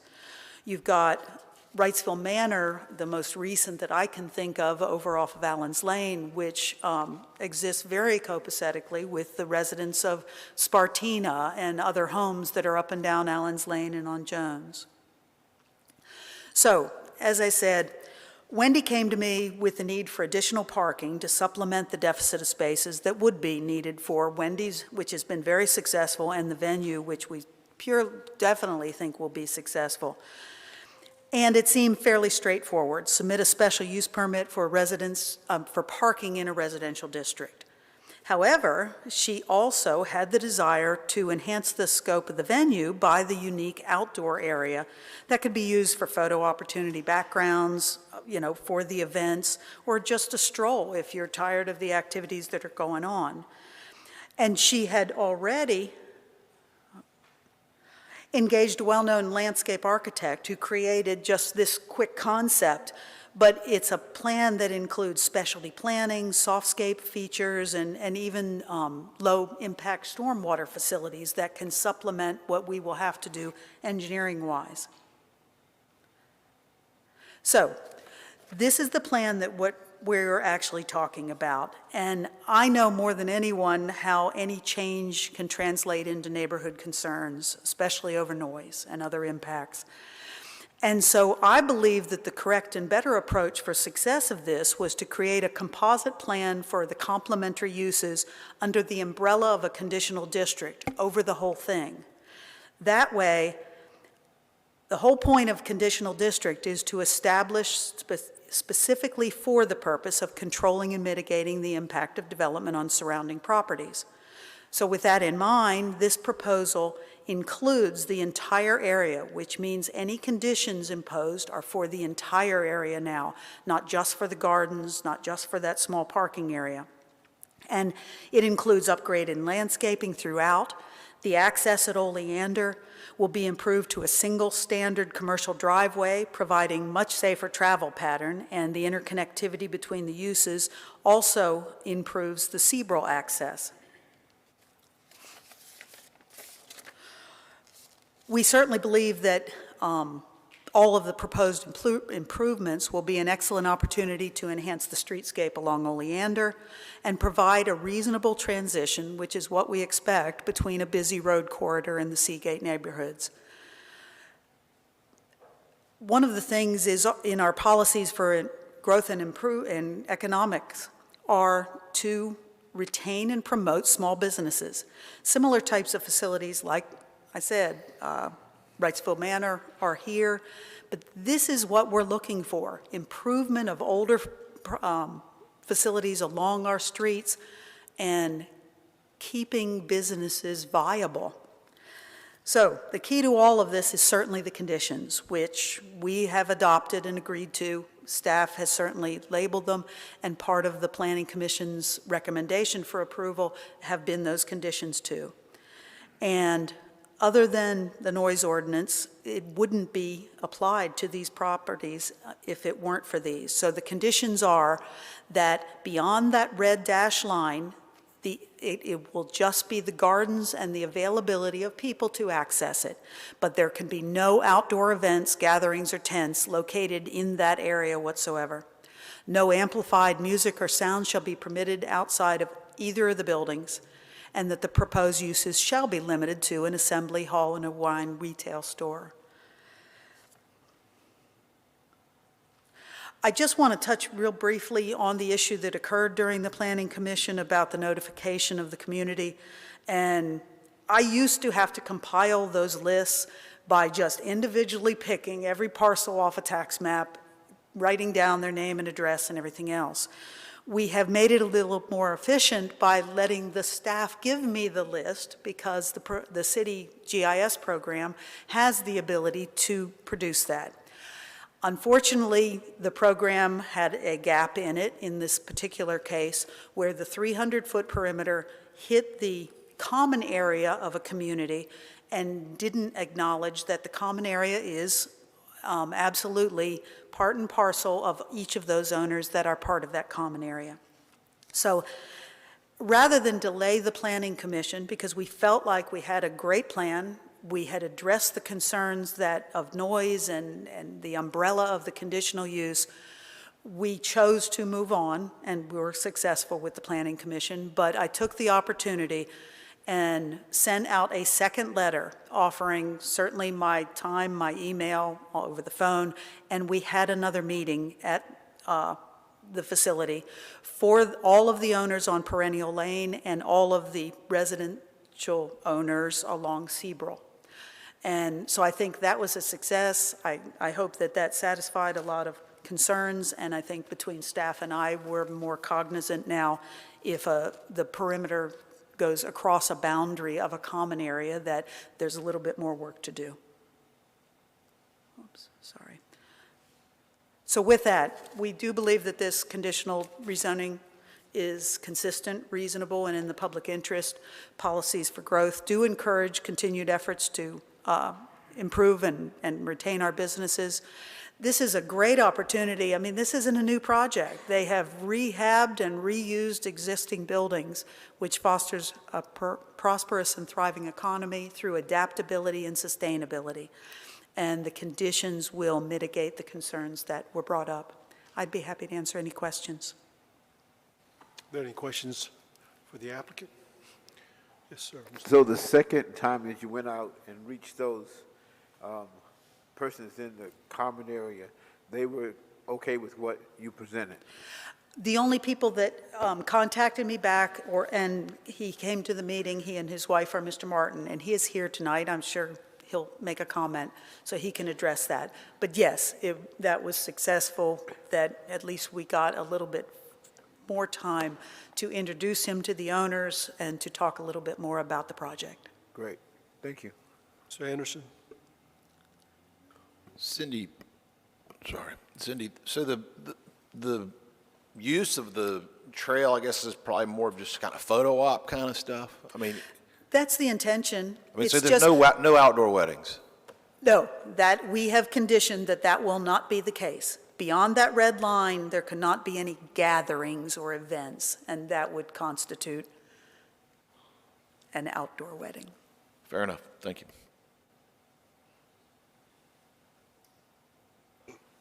Mr. Waddell? Just a real quick clarification. So the existing zoning, CB zone, the venue, that's marked as the venue, right now, by right, they could have outdoor music. In that back area, they couldn't go across the red line now because it's zoned Right, residential. But they could go in the But they parking could be lot. outside, yes. And they're basically saying, we don't want any outdoor music. We're reducing that as a condition. They've acknowledged that and accepted it, yes. Thank you. Okay. Mr. Mayor? Yes, sir. And Councilmember Waddell, I'm not picking on you, but I just want it to be clear, it's no amplified outdoor music. So something without an amplifier, but basically an acoustic, that is allowed. It's amplified music. But we've conditioned that none of that will occur over the red line. That was very specific in our planning commission, because that provides basically about a 180-foot buffer from the next closest residential property. Okay. Anybody else?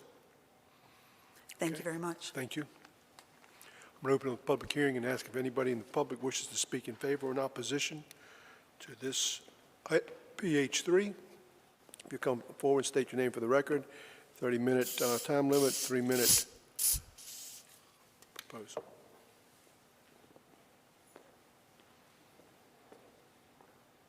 Sir, did you say opposition? Either or.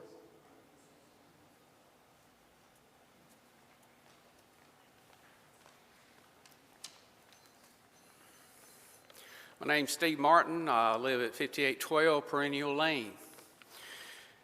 My wife and I no longer object to the rezoning of the Wendy's project on Seabrook and Oleander based on having all the rezoning conditions in place. In particular, we support the condition of no outdoor amplified sound. For us to reach this conclusion, however, has been a painful process. We were not invited to the community meeting to understand the project, although we were within 300 feet. In addition, we were disturbed by our experience at the December 1st Planning Commission meeting. The Commission treated us unfairly and allowed derogatory remarks about the Seagate community. Based on this experience, I have to say the explicit message to citizens is don't come to this meeting and bother us. I have outlined 3 areas of concern with the process and 5 requests for action to help ensure other homeowners don't have as painful experience as my wife and I and the Seagate community did on December the 1st. I have given City Council and Don Grants a detailed letter explaining my concerns. Area of concern, communication about the application to the neighborhood. Request 1, I ask that you direct the city staff to review the invitations to community meetings that applicants send the citizens.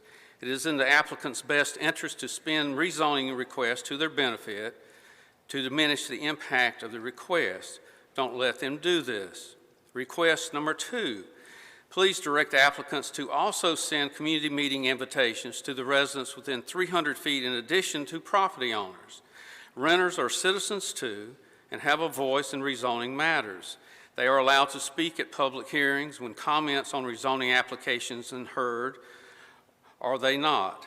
They deserve the opportunity to attend community meetings as well so they can be fully informed. Area of concern. Following protocol when conducting public meetings and informing the public of what this protocol is. The Planning Commission's page on the city's website states, for those who wish to speak at the meeting, protocols will be followed based on the regulations outlined by the state of North Carolina and city of Wilmington. I have been unable to find those protocols on the website, nor have I found the protocols for the City Council website. Request number 3. Please direct city staff to provide a link to those protocols on the Planning Commission's webpage. This is so citizens know the rules for public hearings ahead of time. Request number 4. Whatever rules have been established for the Planning Commission, they should be consistently applied in order to ensure fairness. Area of concern. Inappropriate comments and behavior at the meeting. According to North Carolina General Statute 160D-301, one of the duties of a planning board is to facilitate and coordinate citizen engagement and participation in the planning process. This clearly was not my experience on December 1st planning board meeting. Request number 5, direct the chair to run public hearings in a fair and equitable manner that is respectful of all in attendance, especially citizens. There's a relationship between professionals representing applicants who meet every month with the Planning Commission for years and years. The citizens likely have no such relationship. The professionals representing applicants have an unfair advantage and use this relationship. The Planning Commission should be vigilant in maintaining its focus on being fair and unbiased because of this built-in relationship advantage. I do not see the city government and land use development by the city as my enemy. I hope that you do not see the community of people who live here as yours. We are not obstacles nor ignorant and have immense interest and commitment to being involved in projects that affect our homes. Our homes reflect the cumulative efforts of our lifetime in wealth and time and values. It is more than the sum total of where we live and how we live. Our homes are an extension of who we are and who this city is. I, as a retired school teacher, thought my job a sacred duty, one with immense responsibility developing children into their best version of who they could be. The Planning Commission, the City Council, and all servants who develop this city, your decisions that carve out this spot of land that is Wilmington are just as important. You're making this city the best version it can be, applicant by applicant, public hearing by public hearing. I applaud your efforts in public service and pray you receive my concerns with the intent that I gave them to improve the process. Read my letter and act on my 5 requests for improvement. Thank you. Thank you, sir.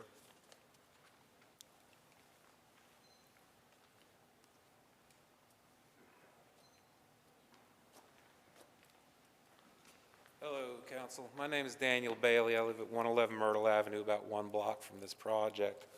You all are used to seeing me up here ranting and raving and being angry and not liking what's going on. And I came here tonight and sat through all this tonight to show you that we also come when we agree with something, not just to disagree. I worked on the Seagate neighborhood plan when that was being done. I helped with that quite a bit. I sat in on the land development code stuff that has recently been done. And what this project does is reach the intent of what these things are supposed to do, is to make this neighborhood nicer, keep it safe, keep it quiet. It's residential, and that's what this project does. I think it's important that we come here and agree with what's going on sometimes, you know. We've all had our differences, that's for sure. I do hope that you pass this.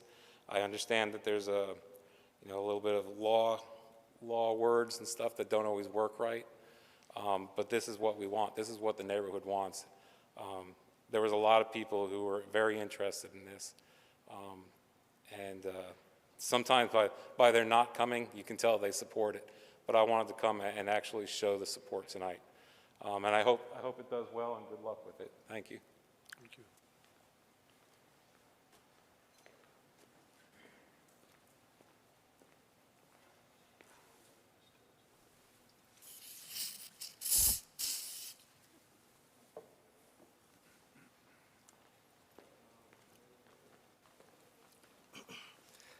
Hello, everybody. I'm Chris, and Chris Arslan, and I own 118 and 114 Seabrook.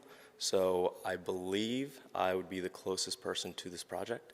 I was unaware of it until I had some friends and family reach out to me about it. That being said, I'm not opposing it. The only thing that I did want to address, or one concern I had, I actually came here just to see what the project was, because I was interested to see what it is. I'm actually looking to find a venue myself, so maybe I'll get married here one day with my fiance. But the one concern I had was with the entrance to the parking. I don't know if I can go to that slide somehow. Let's see.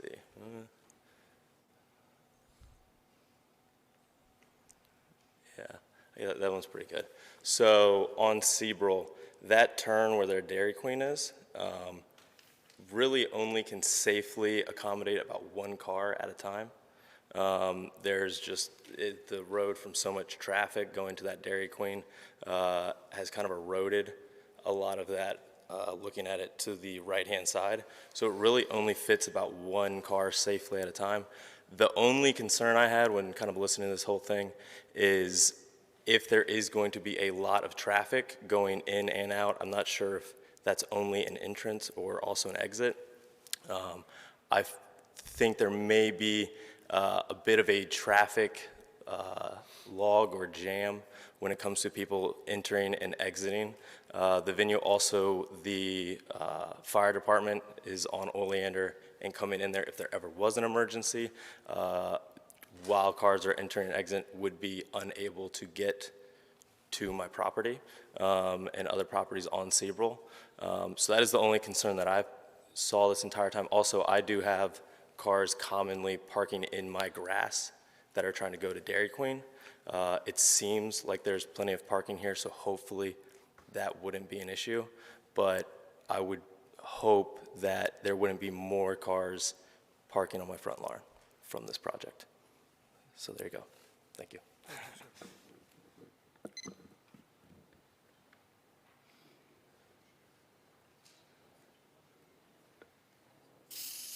You can ask the question.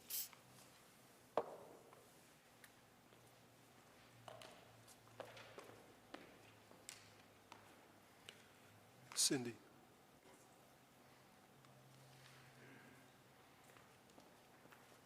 To Chris's comments in regards to the ingress egress there, I guess you're talking about the place in front of Wendy's house? Right. Is that just one way in? Right now, it is got to do dual service because we don't have the interconnectivity. This is all part of the development plan that will occur.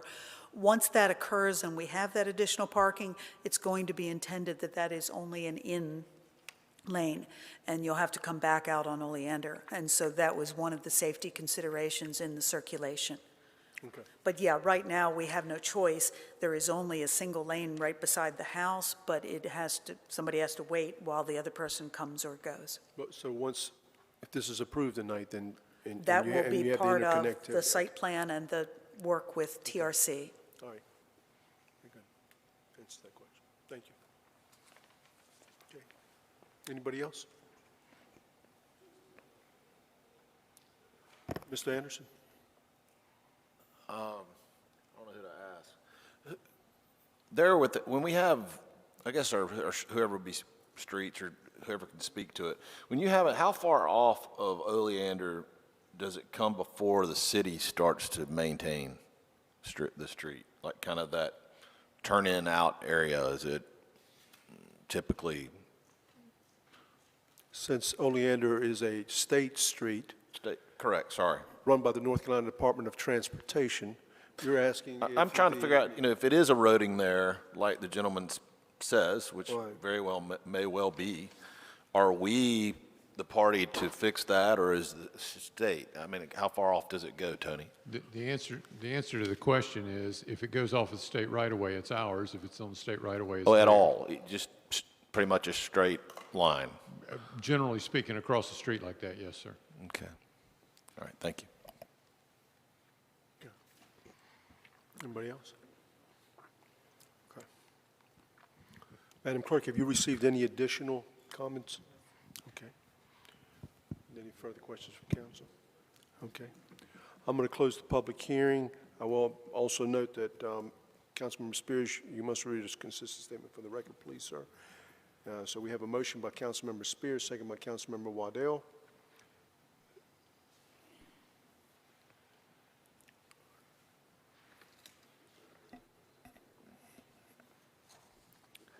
I move to approve the proposed amendment to rezone the property located at 5823 Oleander Drive, 126 Seabrook Avenue, and a portion of 122 Seabrook Avenue from CB Community Business and R15 Residential to CBCD Community Business Conditional District for an assembly hall use and a retail sales establishment, and find it to be consistent with the relevant policies in the comprehensive plan based on the application materials and the information provided at the public hearing and in the staff report, and to find approval of the rezoning request is reasonable and in the public interest for the following reasons.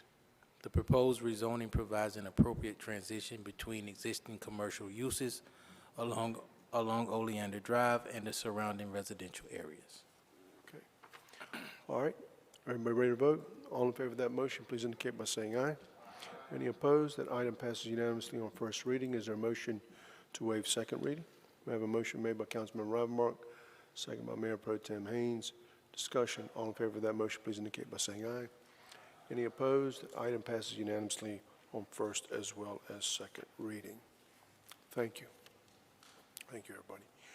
Next item of business, which is item PH4, which is a resolution authorizing the city manager to enter into a contract change order number 2 for the year 2022 for sidewalk rehabilitation contract in the amount of $423,989 with Jimco Construction Company Incorporated of Smithfield, North Carolina. Budget impact is $423,989 and the MSD funding of $100,000. This time I'd like to recognize our city manager, Mr. Caudle. Thank you, Mr. Mayor. Our Stormwater Services Manager, Fred Royal, will overview this item for us. Good evening, Mayor, Mayor Pro Tem, Council. This is a contract amendment to Jimco, our sidewalk rehab contractor. They're doing a very good job for us. And there's the second change order. It's a public hearing item because some of the funding is from the MSD, $100,000, specifically for this rubber composite flex pave product that goes in the tree well areas that have been identified. There's over 100 of those areas identified, so that's the material that's going to be used in those trip hazard zones where the metal grate tree wells are not working. It does not include the area on Front Street between Walnut and Chestnut where metal grates will be used as part of the rehab project of Front Street. And the color was an issue reviewed by the Historic Commission and was approved. So essentially, once this resolution gets passed, we can begin the contract work with Jimco.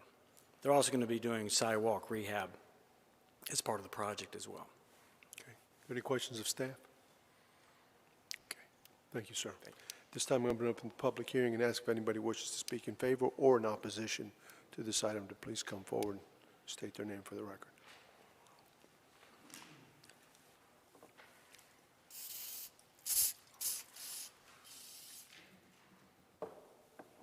Madam Clerk, have you received any additional comments? Okay.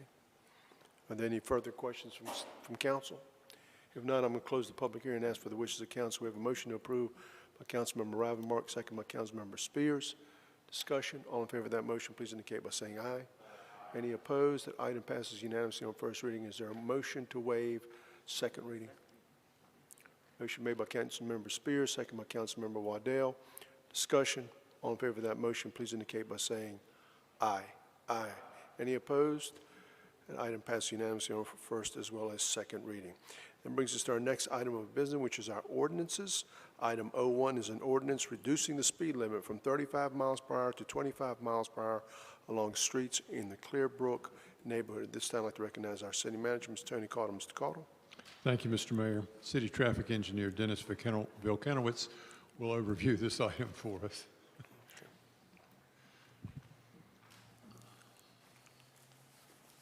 Good evening, Mayor and Council. Attached to the ordinance tonight for your consideration is the reduction of the speed limit in the Clearbrook neighborhood. These streets are primarily local streets, internal collector roadways that service residential properties.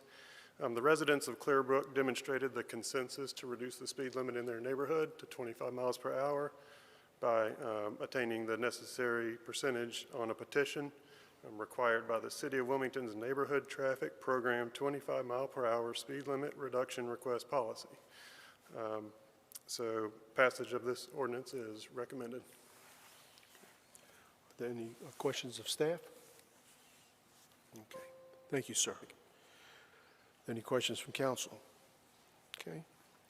What are the wishes of council in respect to the ordinance? We have a motion to approve by Councilmember Barnett, second by Councilmember Waddell. Discussion. All in favor of that motion, please indicate by saying aye. Aye. Any opposed? That item passes unanimously on first reading. Is there a motion to waive second reading? Motion made by Councilmember Spears, seconded by Councilmember Waddell. Discussion. All in favor of that motion, please indicate by saying aye. Aye. Any opposed? That item passes unanimously on first as Mr. well Mayor, as second reading. Yes, sir. I'm sorry. Comment. That's okay. Yes, sir. This is, God bless America. We change these speed limits in these neighborhoods often and should. And this is a cut-through neighborhood because I use it. It gets you from Pine Grove, gets you from Greenville Loop Road over to Oleander Drive or vice versa. But just merely changing it up here at council level is not as effective. We need to have enforcement in some of these neighborhoods. The signs that show that you're speeding remind you that you're speeding, but they don't stop you from speeding. We need enforcement in these neighborhoods, not just closed neighborhoods like this, but everywhere we've got these lowered speed limits, we need to put teeth in it. And if people in the neighborhood, and a lot of the people that speed in these neighborhoods are the people that live in them. If they see people speeding and getting a ticket, it's going to get their attention. So, and I know we have the police here, and they can only do so much, but this is something that we need to consider in our upcoming budget, is to put some teeth in these lowered speed limits, 25s and 35s. Thank you. Yes, sir. Thank you. Okay, that brings us to our next item of business, which is item 02, which is an ordinance appropriating $100,000 for the North Carolina League of Municipalities annual conference hosted by the city of Wilmington. I think this is the first time in its history, correct? It's a big deal. Yes, sir. Every city in the state of North Carolina will be here. Yes, sir. 5,000 cities, wow. Other than being hosted in Greenville 1 year or two, this is the only time they've been east of I-95. And we were going to host it a couple of years ago, or a year ago, and COVID got us, and we're hoping to get through with it this year. Deputy City Manager Tom Moten will overview the item for us. Thank you, Tom. Good evening, Mayor and council members. As Mr. Cottle said, Mayor, you iterated, this will be the city's first time to actually host its statewide conference. It's worth noting that Wilmington was one of the original 22 cities that were founding as members of this association in 1906. We're looking forward to it. If you recall, we originally had planned to host a conference in 2019. There was a matter of inclement weather. Then 2020 was the pandemic.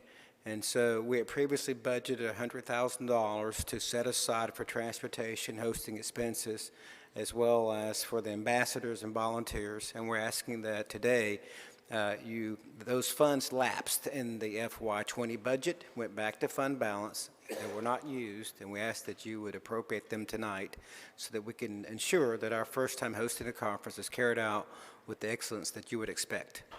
I'm happy to answer any questions. Tom, when's the conference date? I'm sorry. April 26th, 27th, and 28th. Okay. Very good. Okay. Any other questions from council? Do you think realistically we're going to host a conference in April with COVID? Yes, sir. Based on the league's conference planner, Diane Godwin, we met with her last week. And, we're still a little bit out from that time frame, but the league is determined to have it. We're actually exploring the avenues that we can increase distancing, if you will. One event that we will not have this year is Exhibit Hall, which will allow us to have more spacing of attendees. But the intention is the league's committed to going forward with the conference unless something absolutely, haywire happens. All right. Thank you. Okay. Very good. Thank you, Tom. We have a motion to approve by Mayor Pro Tem Haynes, second by Councilmember Waddell. Discussion. All in favor of that motion, please indicate by saying aye. Aye. Any opposed? That item passes unanimously on first reading. Is there a motion to waive second reading? Motion made by Councilmember Rivenbark, second by Councilmember Waddell. Discussion. All in favor of that motion, please indicate by saying aye. Aye. Any opposed? That item passes unanimously on first as well as second reading. That brings us to our next item of business, which is item 03, which is an ordinance appropriating funds for the Legion Stadium concrete repairs project in the amount of $91,512. This time I'd like to recognize our city manager, Mr. Tony Cottle. Mr. Cottle. Thank you, Mr. Mayor. Ms. Christine Sims, our facilities manager, will overview this item.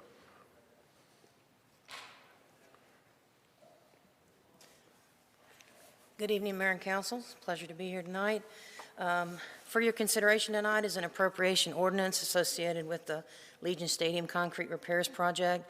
This ordinance will provide for an appropriation of the necessary funds so that we can complete a construction project. It does include a little contingency given the state of materials and supplies these days. The project we're discussing is to repair damaged concrete and stucco located at the home bleachers, the visitors bleachers, and the fieldhouse locker room, Legion Stadium. The building maintenance project has allocated $125,000 for the work from existing funds, and we are looking for the additional funding through this appropriation from capital balances for $91,512 to make up the difference. Are there any questions? Are there any questions? Okay. Thank you. Thank you. For the wishes of council in respect to the ordinance, we have a motion approved by Councilmember Barnett, second by Mayor Pro Tem Haynes. Discussion. All in favor of that motion, please indicate by saying aye. Aye. Any opposed? That item passes unanimously on first reading. Is there a motion to waive second reading? Motion made by Councilmember Waddell, second by Councilmember Rivenbark. Discussion. All in favor of that motion, please indicate by saying aye. Aye. Any opposed? Item passes unanimously on first as well as second reading. That brings us to our next item of business, which is item 04A, which has an accompanying resolution of 04B, and I'll read the A and B. 04A is an ordinance making supplemental appropriations to the Sting Special Purpose Fund to upgrade video and audio equipment for the Sting Center, utilizing up to $50,000 in federal forfeiture revenue. And item 04B is the resolution authorizing the city manager to apply for the Governor's Crime Commission Local Law Enforcement Block Grant in the amount of $24,500. At this time, I'd like to recognize our city manager, Mr. Tony Caudle. Mr. Caudle. Thank you, Mr. Mayor. Deputy Police Chief Ben Kennedy will overview the items for us. Okay, Mr. Kennedy, welcome. Good evening, Mayor, Mayor Pro Tem, council members, city manager, and staff.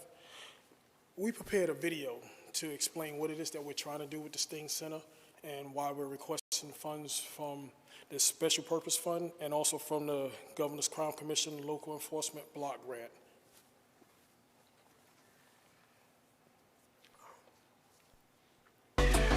My name is Casey Ludlam, and I'm the supervisor in the Wilmington Police Department Sting Center.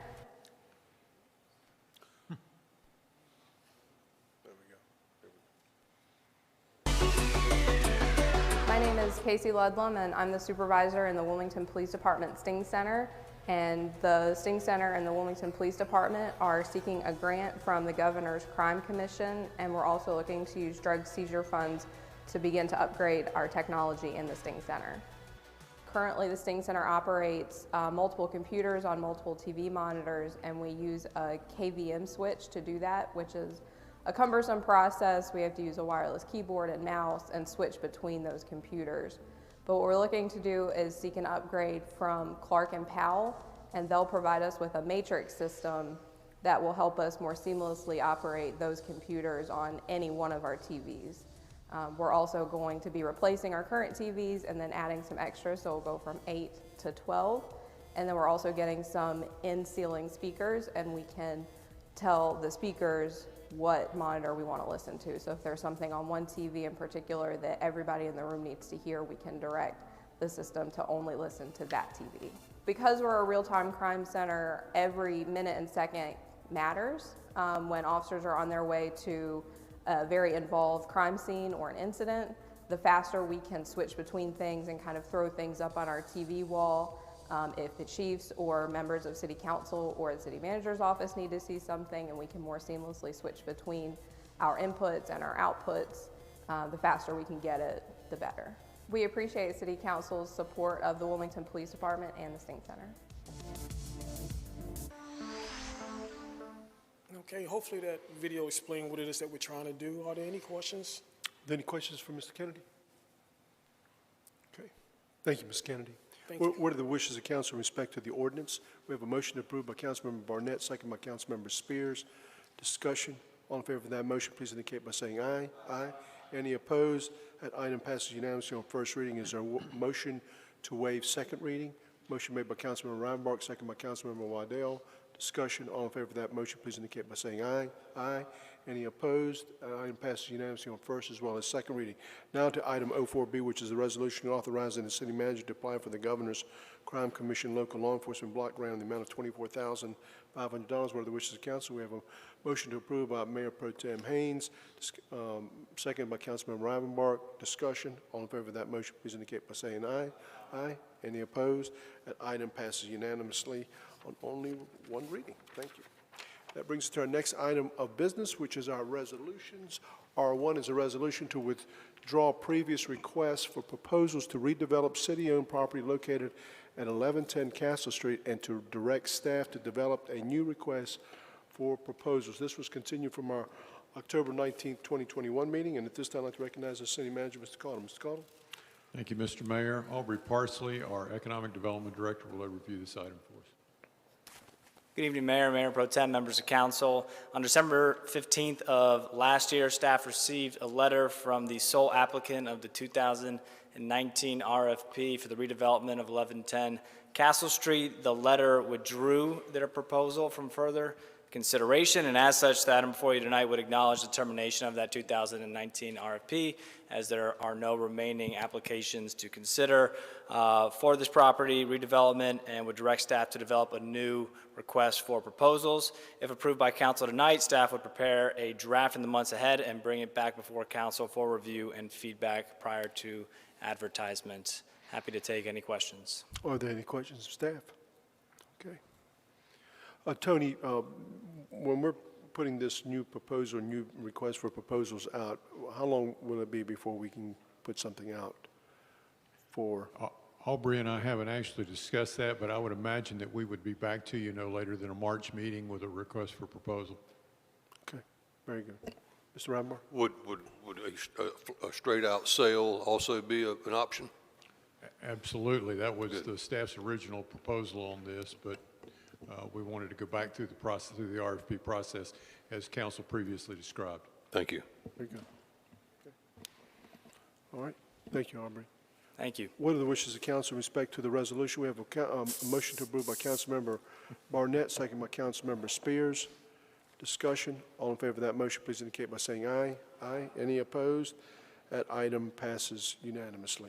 That brings us to our next item of business, which is item R2, which is a resolution authorizing the city manager to request additional STBGP-DA funding from the Wilmington Urban Area Metropolitan Planning Organization in the amount of $2,400,000 with a required $600,000 local grant match from the city for the Hooker Road multi-use path, Hinton Avenue multi-use path, and Riceville Avenue and Greenville Avenue intersection improvement projects. At this time, I'd like to recognize City Manager, Mr. Cottle. Thank you, Mr. Mayor. Matt Hypes, our project manager on this project, will overview the item for us. Very good. Thank you. Good evening, Mayor, Mayor Pro Tem, and council.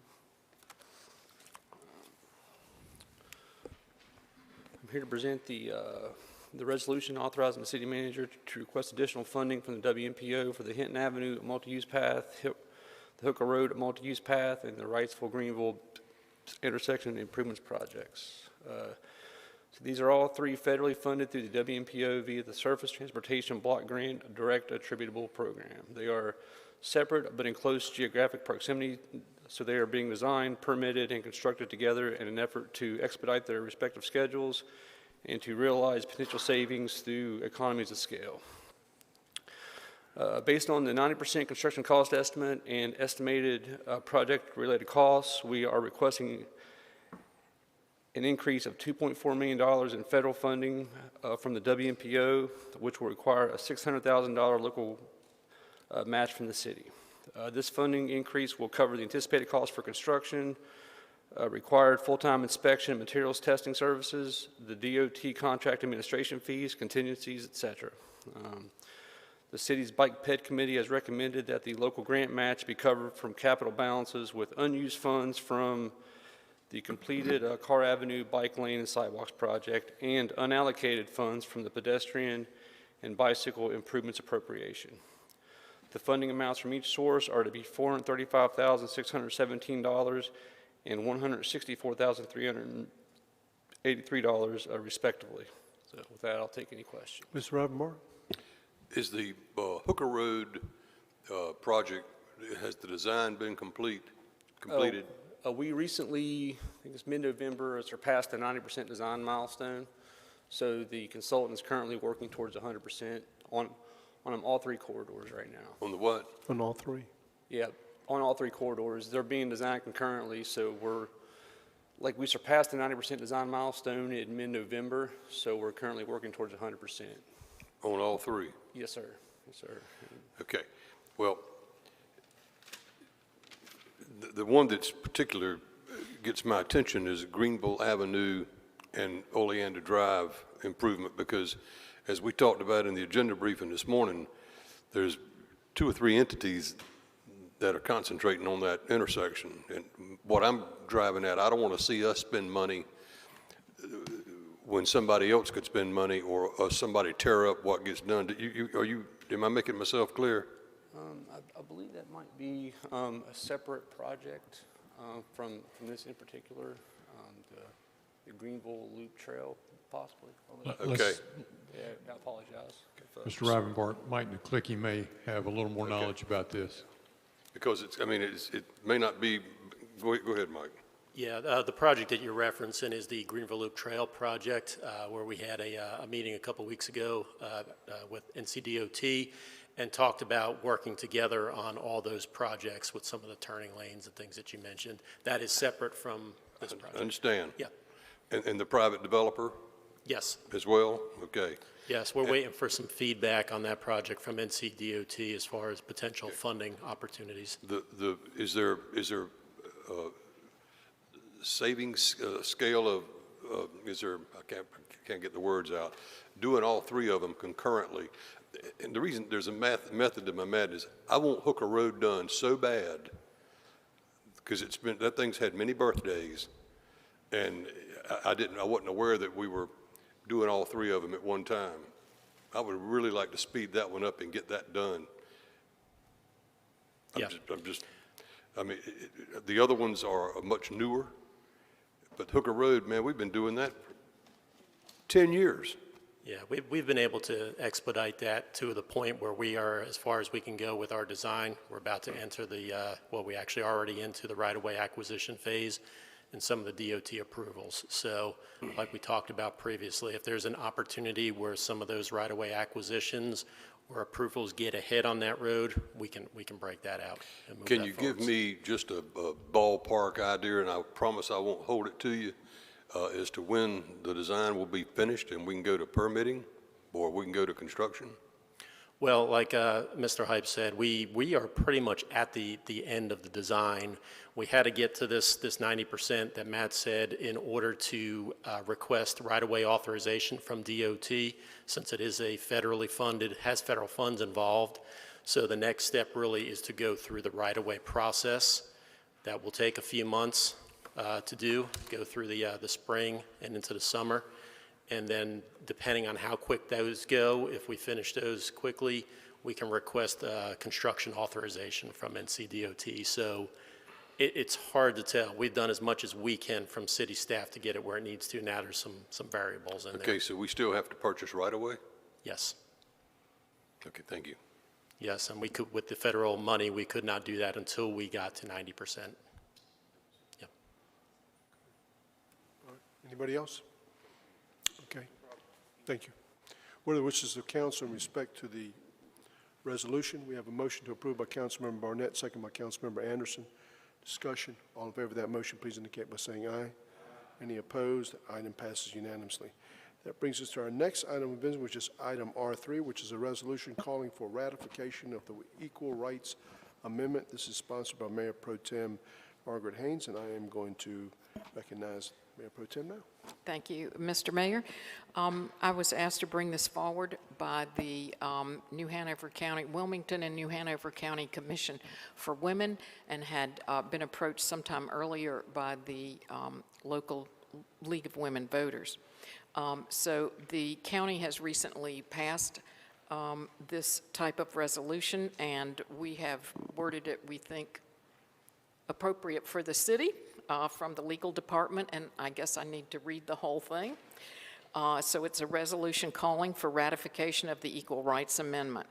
Whereas the City of Wilmington supports equal rights for all citizens, whereas women constitute over 51% of the population of North Carolina, as well as 53.65% of the population of the City of Wilmington, and play an essential and irreplaceable role in society, contributing to our economy and advancing our nation in both public and private realms. And whereas the City of Wilmington is an inclusive community that welcomes and embraces the diversity, talents, and expertise of all people, and whereas women continue to confront workplace discrimination, wage inequities, health care inequities, higher rates of poverty, rape, and domestic violence assaults, a lack of political parity, and other forms of sex or gender-based discrimination. And whereas the 14th Amendment's Equal Protection Clause has not been interpreted to guarantee equal rights for women in the same way the Equal Rights Amendment, the ERA, would by situating sex or gender as a suspect category, invoking judicial strict scrutiny just as race, national origin, and religion do. And whereas the state and federal anti-discrimination laws are not uniform or comprehensive and can be repealed or reduced, and whereas the Federal Equal Rights Amendment was proposed in 1923 and passed by Congress in 1972, has met the constitutional requirement for ratification by 38 states with the approval of Nevada in 2017, Illinois in 2018, and Virginia in 2020, and is awaiting certification by the United States Archivist pending resolution of issues regarding a time limit in its preamble rather than in the text, which time limit can be removed by Congress, removal having been passed by bipartisan vote in the U.S. House of Representatives on March 17, 2021, but is pending in the United States Senate, and 5 state rescissions which by precedent have never been recognized as valid. And whereas the ERA is essential for correcting systemic sex discrimination, since it would guarantee that, quote, equality of rights under the law shall not be denied or abridged by the United States or by any state on account of sex. And whereas ERA ratification bills were introduced in the North Carolina General Assembly in 2015, 2017, 2018, 2019, and 2021. Now, therefore, be it resolved that the City Council of the City of Wilmington calls on the North Carolina General Assembly to ratify the ERA in order to join the growing list of states supporting a guarantee of equal constitutional rights to all citizens without regard to their sex or gender. And that the City Council of the City of Wilmington calls on the United States Senate to support the validity of certification by the Archivist by joining with the United States House, passing the bipartisan bill USSJR 1, Senate Joint Resolution 1, removing the time limit on the states for ratification. And I see we already have a motion, and I will second that motion and ask for the council's support. We have a motion by Councilmember Spears, second by Mayor Pro Tem Haynes. Any further discussion? All in favor of that motion, please indicate by saying aye. Aye. Any opposed? That item passes unanimously. Thank you. Thank you. That brings us to our next item of business, which is our reports, item RP1, which is Council's appointments committees for boards and commissions. At this time, I'd like to recognize Councilmember Charlie Reinbark, who is the chairman of that committee. Thank you, Mr. Mayor. On January the 3rd, the appointments to boards and commissions and committees met, and I serve as the chair of that, along with Council Member Neil Anderson and Council Member Luke Waddell. The first appointment is the Commission on African American History. We appoint Jamaica Clinton Quintana and reappoint Atiba Johnson. Ms. Quintana's term will expire 11/18/22, and Mr. Johnson's term will expire 11/18/24. As a result of those, we're removing Anka Williams due to lack of attendance at meetings. That was requested by the chair of that commission. The next one is the Convention Center Advisory Committee. We reappointed Kenneth Lyle, whose term will expire December 7, 2024. The next one is the Loan Review Board, and we appoint Teddy Hardeen as a residential lender to that, commit to that loan review board. The next one is the Municipal Services District, MSD Advisory Committee. Appoint Terry Espy, whose term will expire 6/15/23 as a residential lender. I'm sorry, Terry Espy as a member of the Downtown Business Alliance, DBA, and remove, at his request, Craig Stinson, as he is no longer a member of DBA. The next one is the Downtown Parking Advisory Committee, and we removed Mr. Ryan Wetzel due to lack of attendance at meetings. The next one is the Parks and Recreation Advisory Board. We appointed Terry Smith, whose term will expire December 19, 2022, and removed Ms. Emily Morgan due to lack of attendance at the meetings. With that, I will move these appointments. Oh, I'm sorry. Okay, we have a motion to approve by Councilmember Waddell, second by Councilmember Spears. Discussion. All in favor of that motion, please indicate by saying aye. Aye. Any opposed? Item passes unanimously. This concludes the regular agenda. Are there any items to be brought forward by our city attorney? None, Mr. Mayor. City manager?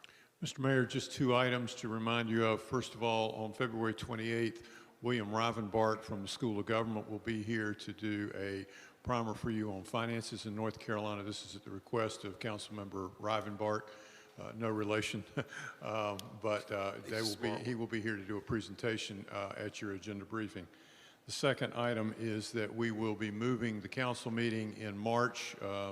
It turns out it's only going to be one meeting. I believe it'll be the first meeting in March, so that a film production can use this room for their purposes on both the 28th and on the 1st, but we'll have more information for you. We've been able to secure the convention center, and we'll be going back down there for a return visit. Thank you. Thank you. Madam Clerk? Okay, Mr. Waddell? Anything? Mr. Barnett? Just everyone remain safe, continue social distancing, and those who have not had the opportunity to get vaccinated or boosted, please do so to protect not only yourself, but the folks that you may come in contact with. Okay. Mayor Pro Tem? Mr. Rivenbark? Sometime back, probably a year or two ago, I made a comment about the way traffic is in Wilmington. Everybody, it's cooler, water cooler conversation everywhere you go, talking about the traffic. One of the issues that I'm running into in some of the busier intersections is gridlock. And what happens is people, they see the green light and they get out in the middle of the intersection, and then the light turns red, and the people that are going across can't go. I've been in several cities, and we have 1 or 2 signs at some intersections that say "Do not block intersection," and there needs to be a little more meat to that. And I guess Mr. Joy would be the one to find out what we are capable of doing. In Miami, Florida, they have a big sign that says "Don't block the box, $1,000 fine." And until we get better movement with some of the DOT projects, it's going to continue to get worse. And it's bad. Military cutoff, there are many times that you can't move because everybody's got the intersection blocked. So this may not be the time or place for it, but I always forget to bring it up. So it's something we need to talk about. And don't litter. Nothing, Mayor. Spears? Yes, sir. I want to say 6 years and counting, and it's still find Ebony Spears, who is my first cousin. And the whole Sting Center upgrade, that just brought that to my mind. And I don't want to call it an anniversary, but, you know, the date of her missing 6 years ago just passed, and my aunt was in the MLK Junior Parade on Monday, yesterday. You know, still with hope that we find Ebony. I also want to reiterate the thoughts of Councilmember Barnett. Continue to wear your mask, social distancing, washing your hands, sanitizing your hands. And I'll go out on the limb and say this, that with the decisions that were made by the Health and Human Services Committee today, I'm hoping that the city of Wilmington will do something. I'm hearing the outcry from citizens about us needing to do something, and I think we all are aware that this Omicron variant is spreading like wildfire, and a lot of people are sick, and it's really, really hitting close to home. So I just hope because we have some people in our community who won't protect others, maybe we'll do what needs to be done to protect others. Thank you, Mr. Mayor. Thank you, sir. I just want to say congratulations to the MLK committee. They put on a great parade yesterday. Hollis Briggs and Evelyn Bryan and a host of other people that were involved in that. And the banquet that myself and Councilmember Spears and Barnett and Waddell attended was very well done, and I appreciated the invite. It was very nice. I also just want to say send our condolences to former Mayor Mr. Sims that passed away a couple days ago, and served on the city council and served as mayor, and just want to say very sorry for his loss. So with that, thank you for taking an interest in your government. We stand adjourned.